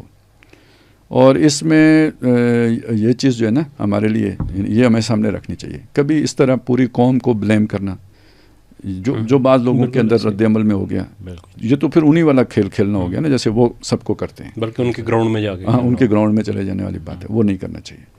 وہاں ہمارے یعنی یوں سمجھے کہ میرا اپنا خیال تو یہ ہے کہ جی آپ ان سے کہیں کہ ٹھیک ہے جو ریفرینڈم کرا لیتے ہیں, پختونوں سے پوچھ لیتے ہیں کہ تمہارے ساتھ رہتے ہیں یا ہمارے ساتھ آتے ہیں. تو میرا تو خیال یہ ہے کہ کابل تک پاکستان ویسے ہی جنگ کیے بغیر بھی انہیں کہیں چلیں جی ریفرینڈم کرا لیتے ہیں. وہ سارے جڑے ہوئے ادھر ہیں, کاروبار ادھر ہیں, تعلیم ادھر ہے, تعلقات ادھر ہیں, رشتہ داریاں بھی ہیں آپس میں, پھر بہت کچھ ہے. اب ویسے آج بھی یہ تو تب بھی الیکشن ہی ہوا تھا نا جو کے پی کے ملا تھا پاکستان کے ساتھ. آج دوبارہ ہو تو کیا یہ علیحدہ ہونے کا فیصلہ کرے گا کے پی کے؟ میں نے چند دن پہلے ایک صاحب سے پوچھا تو وہ حالانکہ خود جو ہے نا کچھ ان کی قوم پرستی کی سوچ تھی, تو میں نے ان سے ڈائریکٹلی یہی سوال کیا. میں نے کہا کہ یہ بتائیں مجھے کہ اگر فرض کر لیں کہ یہ مان لیتے ہیں کہ جی ٹھیک ہے آپ جو ہے نا اٹک سے لے کر تو وزیرستان تک کا علاقہ جو ہے وہ افغانستان کے ساتھ جائے یا پاکستان کے ساتھ جائے, تو میں نے کہا آپ بتائیں ذرا کہ کیا رزلٹ ہوگا. تو اس نے کہا پاکستان کو میرے خیال میں 99% تو ووٹ ادھر ہی آئیں گے. ہو سکتا ہے کوئی 1% لوگ ایسے ہوں جو اب دیکھیں مجھے بتائیں نہیں, اب اگلی بات کریں گے کہ وزیرستان سے لے کے کابل تک کرائیں. ہاں ایسے ہی بالکل صحیح بات. ادھر سے کیا رزلٹ آئے گا؟ تو یہ ہمیں اصل میں یہ ایک ایجنڈا ہے کہ جس کے تحت دونوں طرف نفرت پھیلانے کی بات ہے, اس سے بچنا چاہیے. بالکل. باقی یہ کہ یہ جو ان کی جو گورنمنٹ ہے قندھاری لوگوں کی نا, تو انہوں نے تو پھر اپنی طرف سے کسر کوئی نہیں چھوڑی. لیکن اگر انہیں آج بھی ہوش آ جائے اور صحیح پالیسی اختیار کر لیں تو پاکستان کا دل بڑا ہے. مجھے اب یہ پہلے نہیں تھا, اب یقین ہو گیا ہے یعنی ان حالات میں بھی پاکستان نے دل بڑا رکھا ہوا. سر 2 سال سے ان کی طرح تنگ دل نہیں ہے جیسے ان کا تنگ تھا. یہ 2 سال سے بھی تو یہ جو ٹی ٹی پی کے بی ایل اے کے سارے حملے ہوتے ہیں تو برداشت ہی کر رہا تھا نا پاکستان. برداشت ہی کر رہا تھا. ان کو بار بار وارننگ دے رہا تھا, ان سے ریکویسٹ کر رہا تھا. مسئلہ اس سے زیادہ ہو گیا نا, صرف دہشت گردی مسئلہ نہیں ہے. اب مسئلہ یہ ہے کہ آپ بین الاقوامی طاقتوں کے ہتھے چڑھ گئے ہو. بالکل. اور دہشت گردی سے بات آگے بڑھ کے یعنی جب ہمیں مشرق سے جو ہے نا سامنا ہوگا ٹو فرنٹ وار والی بات بن گئی ہے. اب اس میں تو پھر کیسے بچت ہو سکتی ہے آپ کی؟ یہ تو بہت بڑی بات ہے نا جو انہوں نے کر دی ہے. اور یہ ویسے تو چلیں مطلب معاف کرنا چاہیے, لیکن یہ اس طرح کے غداروں کا انجام تو وہ بنو قریظہ والا ہوتا ہے. صحیح. جو این ایسے نازک موقع کے اوپر معاہدہ توڑ کر وہ کھڑے ہو جائیں تو اللہ تعالیٰ بھی کہتے ہیں کہ بھئی آپ نے کدھر ہتھیار اتار دیے ہیں. وہ مشرکین واپس گئے ہیں اور یہودی کھلے دشمن واپس گئے ہیں, بنو قریظہ کو تو ابھی ادھر ہی بیٹھے ہوئے ہیں. بالکل. سر آپ نے بڑی وہ خوبصورت بات کی, میں تھوڑا سا اس کو نا دوبارہ سے ذرا ری انفورس کرنا چاہتا ہوں. وہ جو آپ نے کہا نا کہ اس وقت کی اسٹیبلشمنٹ کے قصور قوم تو نہیں تھی کھڑی ہوئی, مطلب اس کو اگر اس تناظر میں دیکھیں کہ آج بھی پرویز مشرف کی ان فیصلوں کی وجہ سے قوم میں شدید نفرت ہے پرویز مشرف کے خلاف. یہاں تک کہ سر اس کا جنازہ بھی کوئی سیکرٹلی ادا کیا گیا, مطلب یہاں پبلک بھی نہیں کر سکے, اتنی نفرت ہے. سر دوسرا یہ ہے کہ یہ جو غلط فہمی ہے کہ وہ جو دینی لبادہ اوڑا ہوا ہے امارات اسلامی افغانستان, بات یہ ہے کہ اگر وہ آپ کی پری ریکوزٹس ہیں اور وہ دینی اقدار ہیں تو اس کے اندر تو جیسے آپ نے بھی کہا کہ پھر وہ بدلے اور وہ سارے وہ چیزیں کہاں سے آئیں. یہ تو پھر آپ کی پیور نیشنلسٹک سوچ ہے. یہ بدلے نیشنلسٹک سے بھی سر یہ ایک جیسے ایک گروہ ہوتا ہے نا جی, یعنی وہ تو نیشنلزم بھی اس کے اندر بھی بہت خیر ہوتے ہیں جی.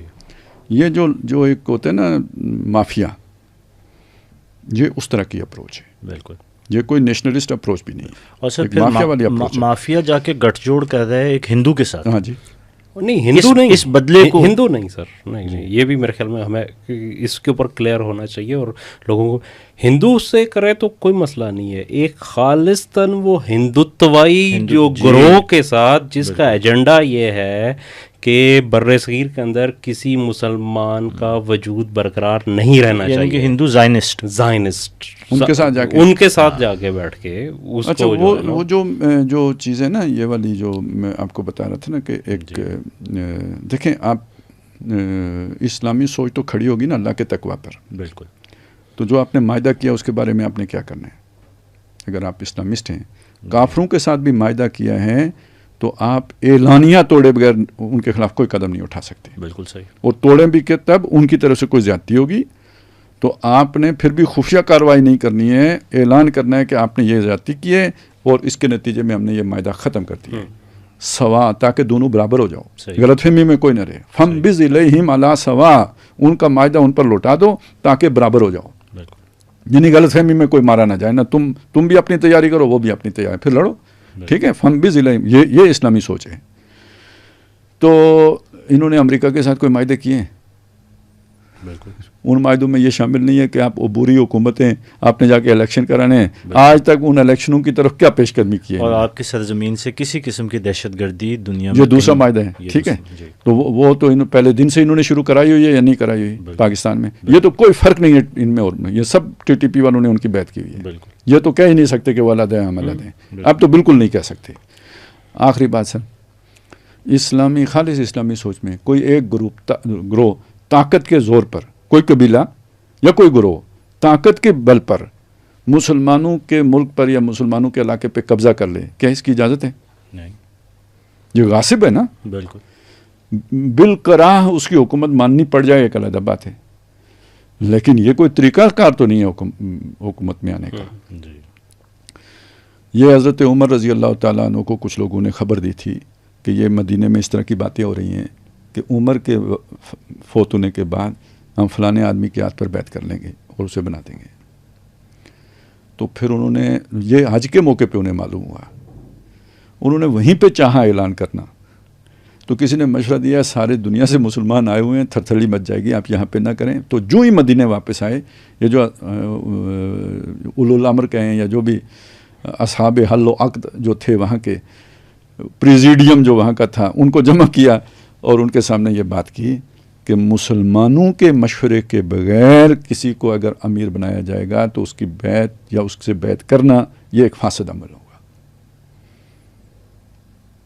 تو حضرت عمر کو اسلام آتا تھا یا نہیں آتا تھا؟ ٹھیک ہے، اگر انہیں آتا تھا تو انہوں نے جو سیکھا وہ یہ ہے کہ مسلمانوں کے مشورے کے بغیر امیر نہیں بنا کرتا۔ بہت سارے یہ بھی مغالتے ہیں نا کہ جی وہ حضرت ابو بکر نے حضرت عمر کو بنا دیا، یہ نامزدگیاں ہیں،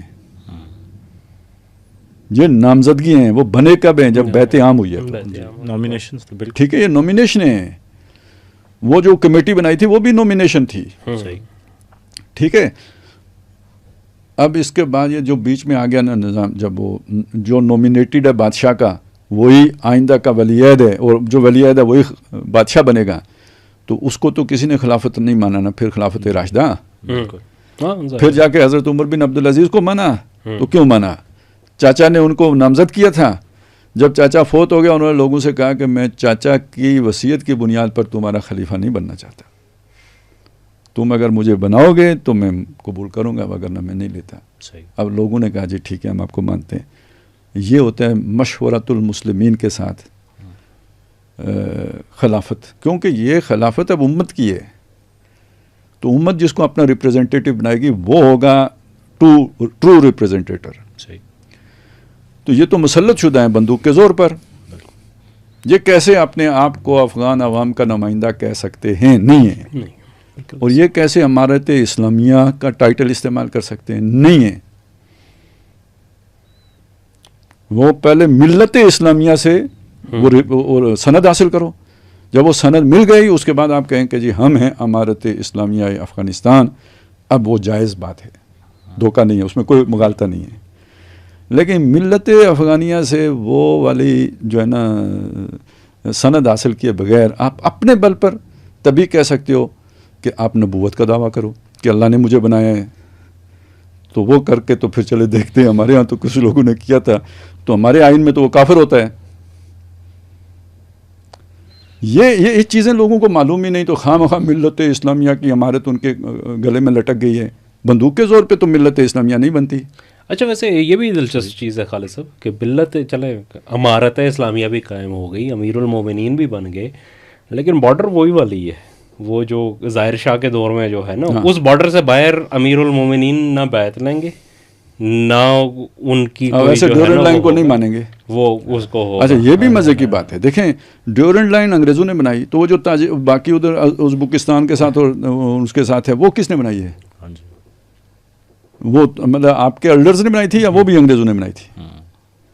وہ منظور ہے، یہ نہیں منظور ہے، سوویت یونین نے بنائی تھی، اس لیے وہ اور کیا اگر اس طرف تاجک ہیں تو اس طرف نہیں ہے، اس طرف ازبک ہیں تو اس طرف نہیں ہے، اس کو بھی نہ مانو نا کہ اس طرف بھی ازبک رہتے ہیں۔ وہ تو سر وخان کوریڈور جو پورا ہے وہ تو ساری قوم وہ ہے جو ادھر یہ گلگت کی سائڈ کی گلگت سکردو والی پاپیری تو جو ہے نا، پاپیری جو ہے، تو وہ افغان تو نہیں ہے تو لیکن وہ پورا سر جی مجھے تو بھاتی کوئی اور لگتی ہے یہ سارا یہ افغانستان والا چکر اب سے نہیں، سلطنت برطانیہ کے دور سے. یہ مطلب بھائی آپ دیوار برلن کی فلاسفی کو دیکھیں تو ادھر رشیا ہے، سینٹرل ایشین اسٹیٹس یہ ساری رشیا کے کنٹرول میں، ادھر بر صغیر ہے. اس کے درمیان جیسے وہاں پہ برلن کے اندر دیوار تعمیر کر کے علیحدہ علیحدہ کر دیا تھا، یہاں افغانستان کی دیوار بنا کے علیحدہ علیحدہ کر دیا.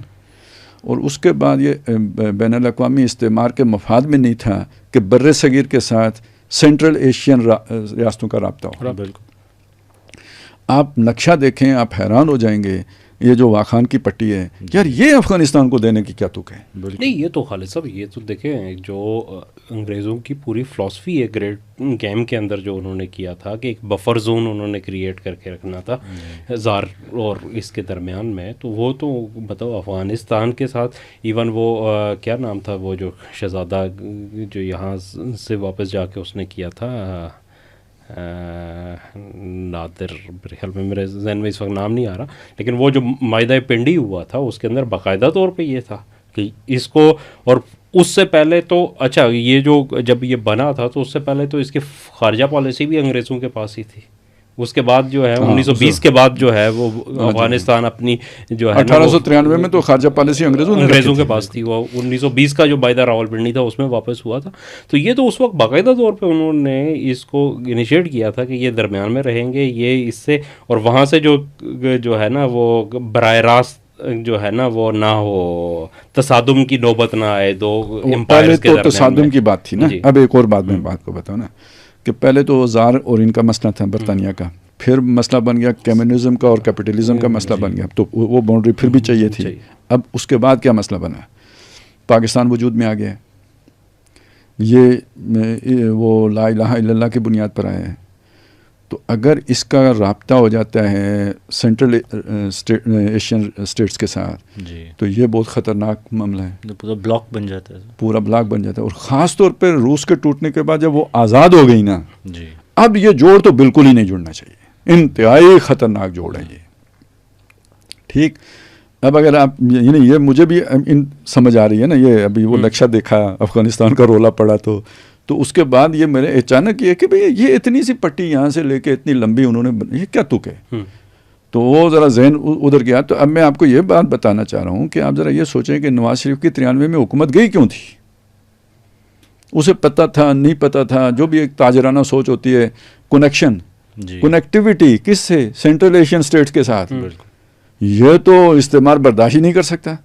نہیں تو ابھی جو جنگ ہوئی ہے خالد صاحب، ابھی کی جو جنگ دیکھیں کہ جس طریقے سے یہ حملے کب سے شروع ہوئے ہیں، یہ پچھلے 4 مہینے پہلے کیا ہوا تھا آپ ذرا یاد کریں کہ میرے خیال میں جولائی میں یا جون میں، مجھے ایگزیکٹ اب ڈیٹ یاد نہیں ہے، باقاعدہ ایگریمنٹ ہوا ہے ریلوے لائن کو ایکسٹینڈ کرنے کا ازبکستان تک.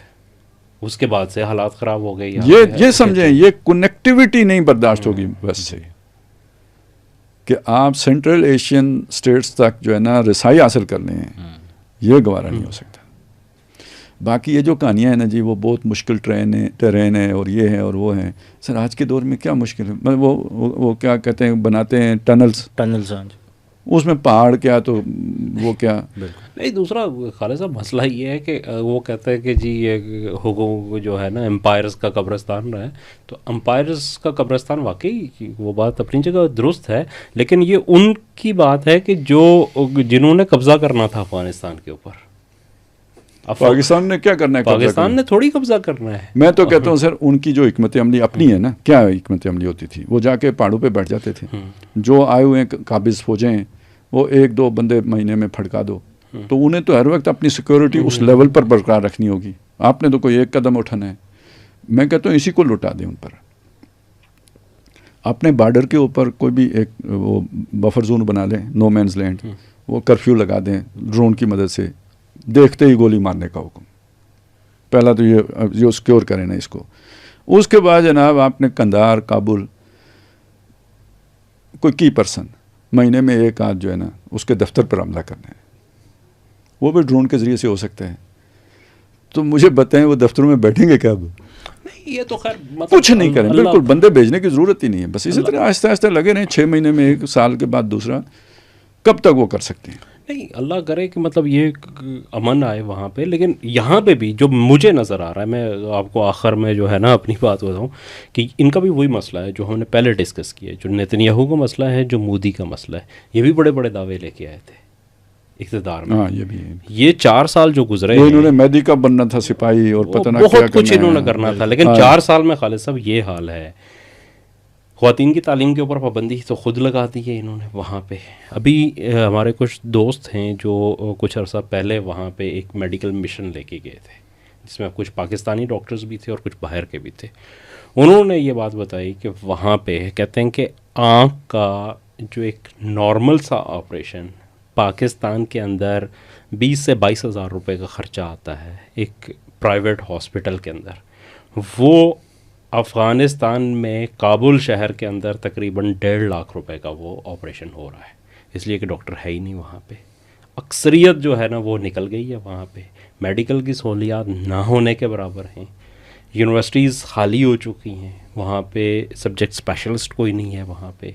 آج دنیا آئی ٹی کی طرف سے جا رہی ہے، آئی ٹی کا سرے سے وجود جو ہے نا افغانستان کے اندر نہیں ہے.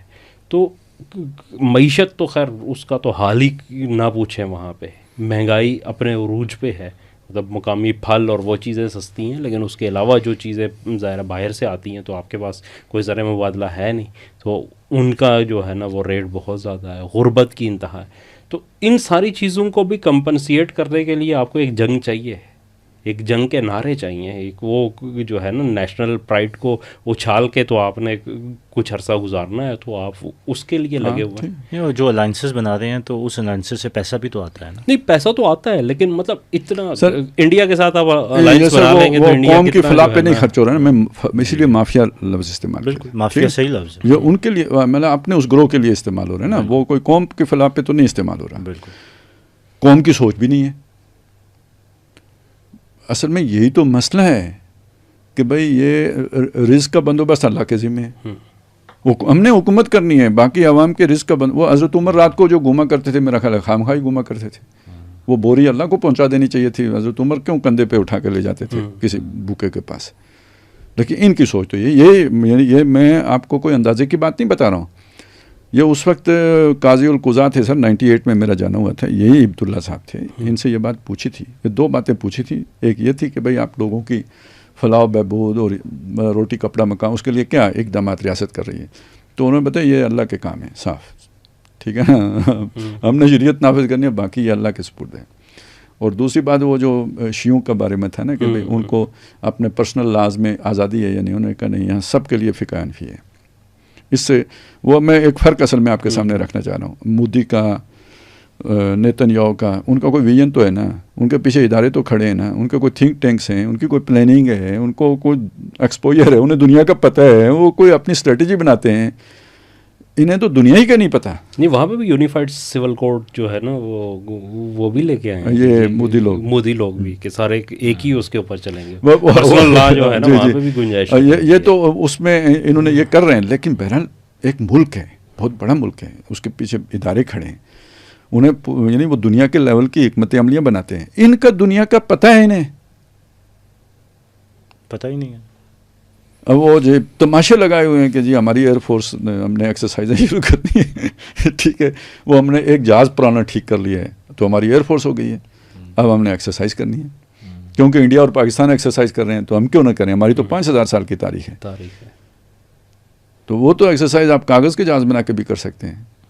بس دعا تو یہی ہے کہ اللہ کرے کہ جو ہے وہ عقل آئے، ڈیم بنائیں گے، پاکستان کا پانی روک دیں گے، وہی والی جو مودی والی پوری جو ہے نا اس پہ ہے. لیکن وہ ویسے ایک ہمارے یہاں ایک بات کہی جاتی نا ایسے موقع پہ کہ خدا گنجے کو ناخن نہ دے. تو بس یہ وہی کچھ صورتحال بن گئی ہوئی ہے کہ یہ طاقت نہ ہی انہیں ملی ہوتی تو یہ ان سب چیزوں پہ پردہ پڑا رہتا، ان کا ویژن جو ہے نا چھپا رہتا. سر جی وہ ایک بات رہ گئی، وہ مجھے کہنی تھی. یہ جو ہمارے ہاں جو لوگوں کو مغالتے ہیں نا، اتنا ان کو پیڑ نہیں ہوتی جتنی ان کو ہوتی ہے. ایسے ہی ہے، ٹھیک ہے نا، ہمارے والوں کو زیادہ ہوتی ہے. ایک تو وہ ہے نا جو ویسے ہی پاکستان سے ناراض ہیں اس وجہ سے کہ ان کے لاڈلے کو حکومت نہیں ہے ان کے پاس، ان کو تو چھوڑے نا، وہ تو ویسے ہی ان کی تو سوچ ہی الگ ہے. مذہبی طبقہ ہمارا جن کا اپنا وہ نہیں ہے، سمجھ میں نہیں ہوتی بات، تو وہ انہیں بہت گلوریفائی کرتے ہیں، بہت آئیڈیلائز کرتے ہیں. اور ایک ہمارے بڑے لیڈر تھے، انہوں نے ایک دفعہ کہہ دیا کہ جناب جب پاکستان پر طالبان حملہ کریں گے، یہ 2011 کی بات ہے، وہ ڈاکٹر صاحب نے کہا تھا نا کہ ایک وقت آئے گا کہ یہ انڈیا اور افغانستان دونوں مل کر پاکستان پر حملہ کریں گے، تو گویا اس کو تو مانا، لیکن اگلی بات کیا کہی کہ جب طالبان پاکستان پر حملہ کریں گے، یعنی انہوں نے یہ سمجھا تھا اس وقت کہ بھئی امریکہ جائے گا، طالبان اس پہ آئیں گے تو پھر حملہ کریں گے، یہ کوئی اندر رابطے بھی ہوں گے شاید، تب کے منصوبے ہیں نا. تو جب طالبان پاکستان پر حملہ کریں گے تو ہم ان کا راول دستہ ہوں گے. تو آج کل ہے سر جی یہ تو راول دستہ بننا مشکل ہوتے ویسے یہ، لیکن یہ دیکھیں نا سوچ تو ہے نا، راول دستہ بننے کی سوچ تو ہے نا. کتنے پاکستانی وہاں پہنچے ہوئے ہوں گے. ایسے ہی ہے، مطلب وہ ایک چیز جو ہے نا. اور جب پھر یہ قوم پرستی والا تڑکا جو ہے نا، وہ پختون جو ہمارے بھائی ہیں ان کے اندر کوئی زیادہ ہے کہ میں تو حیران رہ گیا کہ پچھلے دنوں وہ جماعت اسلامی کے امیر ہیں پروفیسر ابراہیم صاحب، انہوں نے کہا کہ جی یہ تو وہ ہونا چاہیے پاکستان اور افغانستان کے درمیان جس طرح کے یورپی یونین کے درمیان ہے، کہ اس لیے کہ قبائل یہاں پہ بھی ہیں، شنواری ادھر بھی ہیں، گیلانی ادھر بھی ہیں، مہمند ادھر بھی ہیں، فلاں ادھر بھی، دونوں طرف جو ہے نا وہ ایک قبیلہ ہے. تو مجھے مطلب حیرت ہوئی کہ ماشاءاللہ پروفیسر صاحب ایک علمی شخصیت ہے، مطلب ایسا نہیں ہے کہ انہیں نہیں پتہ اس کا، وہ یونیورسٹی کے پروفیسر رہے ہیں اور بڑی علمی شخصیت ہے کہ کون سا ایسا بارڈر ہے کہ جس کے کوئی قبیلہ صرف ایک طرف ہے. پورے پنجاب کے اندر آپ آ جائیں تو آپ کو ایک ہی قبیلہ جو ہے نا، ادھر بھی ہے، جاٹوزر بھی ہے، راجپوت بھی، وہ بھی، گجر بھی، سارے کے سارے وہی ہیں. آپ سندھ میں چلے جائیں تو سارے آپ کو وہی نظر آئیں گے، آپ بلوچستان میں چلے جائیں تو کشمیر میں چلے جائیں. مطلب کون سی ایسی جگہ ہے، جیسے وہ ابھی کیوان بھائی نے کہا کہ یہ جو پامیری جو لوگ ہیں سارے، یہ واخان کی پٹی میں ادھر بھی ہیں، اچھا واخان کے پٹی میں بھی ہے اور تاجکستان میں بھی وہی ہیں، دونوں طرف جو ہے نا وہی چلتے ہیں، اور اکثریت اسماعیلیوں کی ہے وہاں پہ. تو وہ اسماعیلی مذہب کے ماننے والے جو ہے نا، وہ آپ کو تاجکستان کے اس بارڈر میں بھی جو اس کے نزدیک آتا ہے وہاں پہ بھی سارے پورے گاؤں ان کے ملیں گے، پاکستان کے اندر بھی انہی کے ملیں گے، واخان کے اندر بھی وہی ہیں. تو پھر تو یہ اگر اس بنیاد کے اوپر یہ باتیں ہونے لگ جائیں تو پھر تو پوری دنیا کا جو ہے نا وہ نقشہ کچھ سے کچھ بن جائے گا. لیکن پتہ نہیں مطلب کس سوچ کے تحت جو ہے وہ یہ باتیں اچھال دی جاتی ہیں، پھینک دی جاتی ہیں.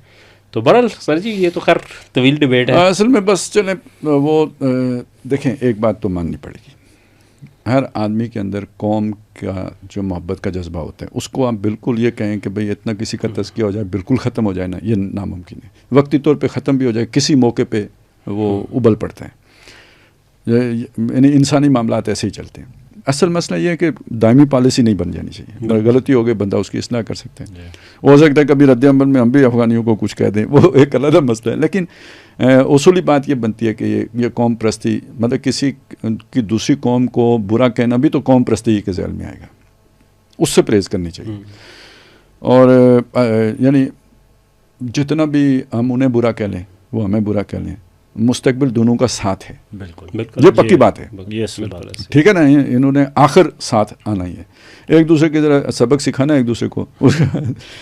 اس کے بعد چارہ ہی نہیں ہے دونوں کا. وہ افغانیوں کا تو بالکل ہی نہیں ہے، پاکستان کا پھر بھی ہے، ان کا بالکل نہیں ہے. لیکن اگر ان کو بھی سمجھ آ جائے، ان کو بھی سمجھ آ جائے، چیزیں اگر ٹھیک ہو جاتی ہیں تو اپرچونٹی کتنی بڑی ہے. بہت بڑی. یہ بیچ سے بفر زون یار، وہ تو کہتے ہیں آنے جانا، ہم کہتے ہیں ان دونوں کو آپس میں وہ بنا لینا چاہیے جو ہے نا، فیڈریشن، کنفیڈریشن کر لینا چاہیے. ٹھیک ہے نا، فیڈریشن نہ تو کنفیڈریشن کر لیں. تو لیکن دہشت گردی کے ہوتے ہوئے ہو سکتی ہے سر. ایک صوبے میں، ایک ملک کے اندر اگر ایک صوبے میں ہو تو اس کی باؤنڈریز کے اوپر جو ہے نا پیرے لگ جائیں گے. بالکل. وہ پرانے وقتوں میں نا یہ جو درگاہی ہے نا، ادھر پوسٹ ہوتی تھی. جی ہمارے بڑے بزرگ بتاتے ہیں کہ ادھر ایک پوسٹ ہوتی تھی.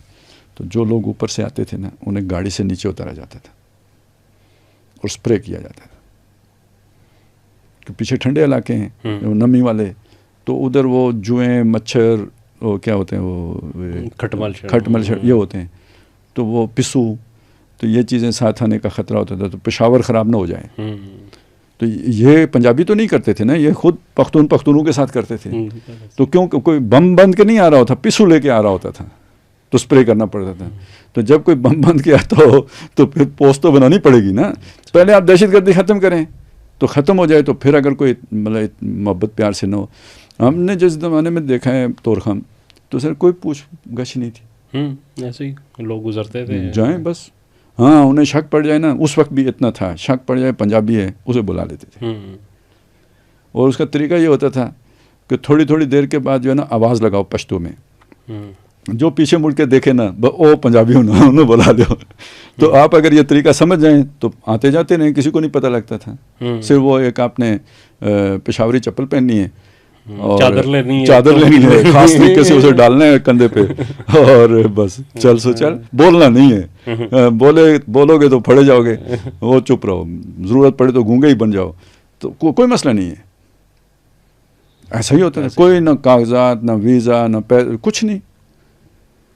تو یہ تو پھر اس دہشت گردی کے نتیجے میں یہ سارا کچھ ہو. جی بالکل صحیح بات.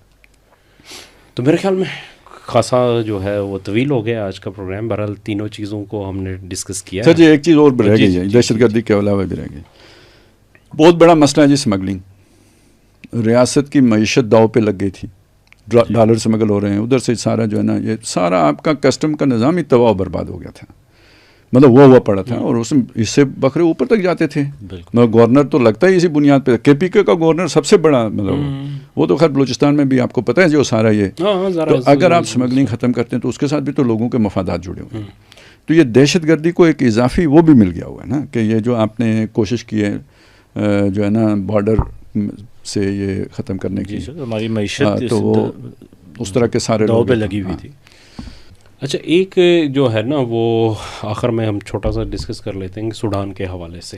وہ بہت امپورٹنٹ ہے کہ سوڈان میں غزہ سے بڑھ کر اس وقت جو ہے وہ 1.5 لاکھ سے اوپر لوگ جو ہے نا وہ ہو چکے ہیں، اور غذائی قلت کا شکار جو ہے کروڑوں لوگ غزہ کے اندر ہیں. اور یہ بھی مطلب ایک عجیب سی صورتحال وہاں پہ یہ ہے کہ ایک ریپڈ ایکشن فورس جو ہے، جس کو بیسیکلی متحدہ عرب امارات کی پشت پناہی حاصل ہے، وہ سوڈان کے جو ہیں سونے کی کانیں ہیں اس کے اوپر انہوں نے قبضہ کیا ہوا ہے، اور وہ سونا منتقل ہو رہا ہے یو اے ای میں، اور وہاں سے پھر آگے پوری دنیا میں اس پیوریفائی ہو کے جاتا ہے. اور وہاں پہ ایک بڑے علاقے پہ قبضہ کر کے وہاں پہ یو اے ای اور عرب ممالک کے جو اونٹوں کا چارہ وہاں پہ اگایا جا رہا ہے، ان فرٹائل لینڈز کے اوپر جہاں پہ کہ لوگوں کے لیے خوراک اگتی تھی، جہاں گندم اگائی جاتی تھی، اور وہ چارہ یہاں پہ منتقل کیا جاتا ہے، اور وہاں کے لوگ بھوک سے مر رہے ہیں اس وقت.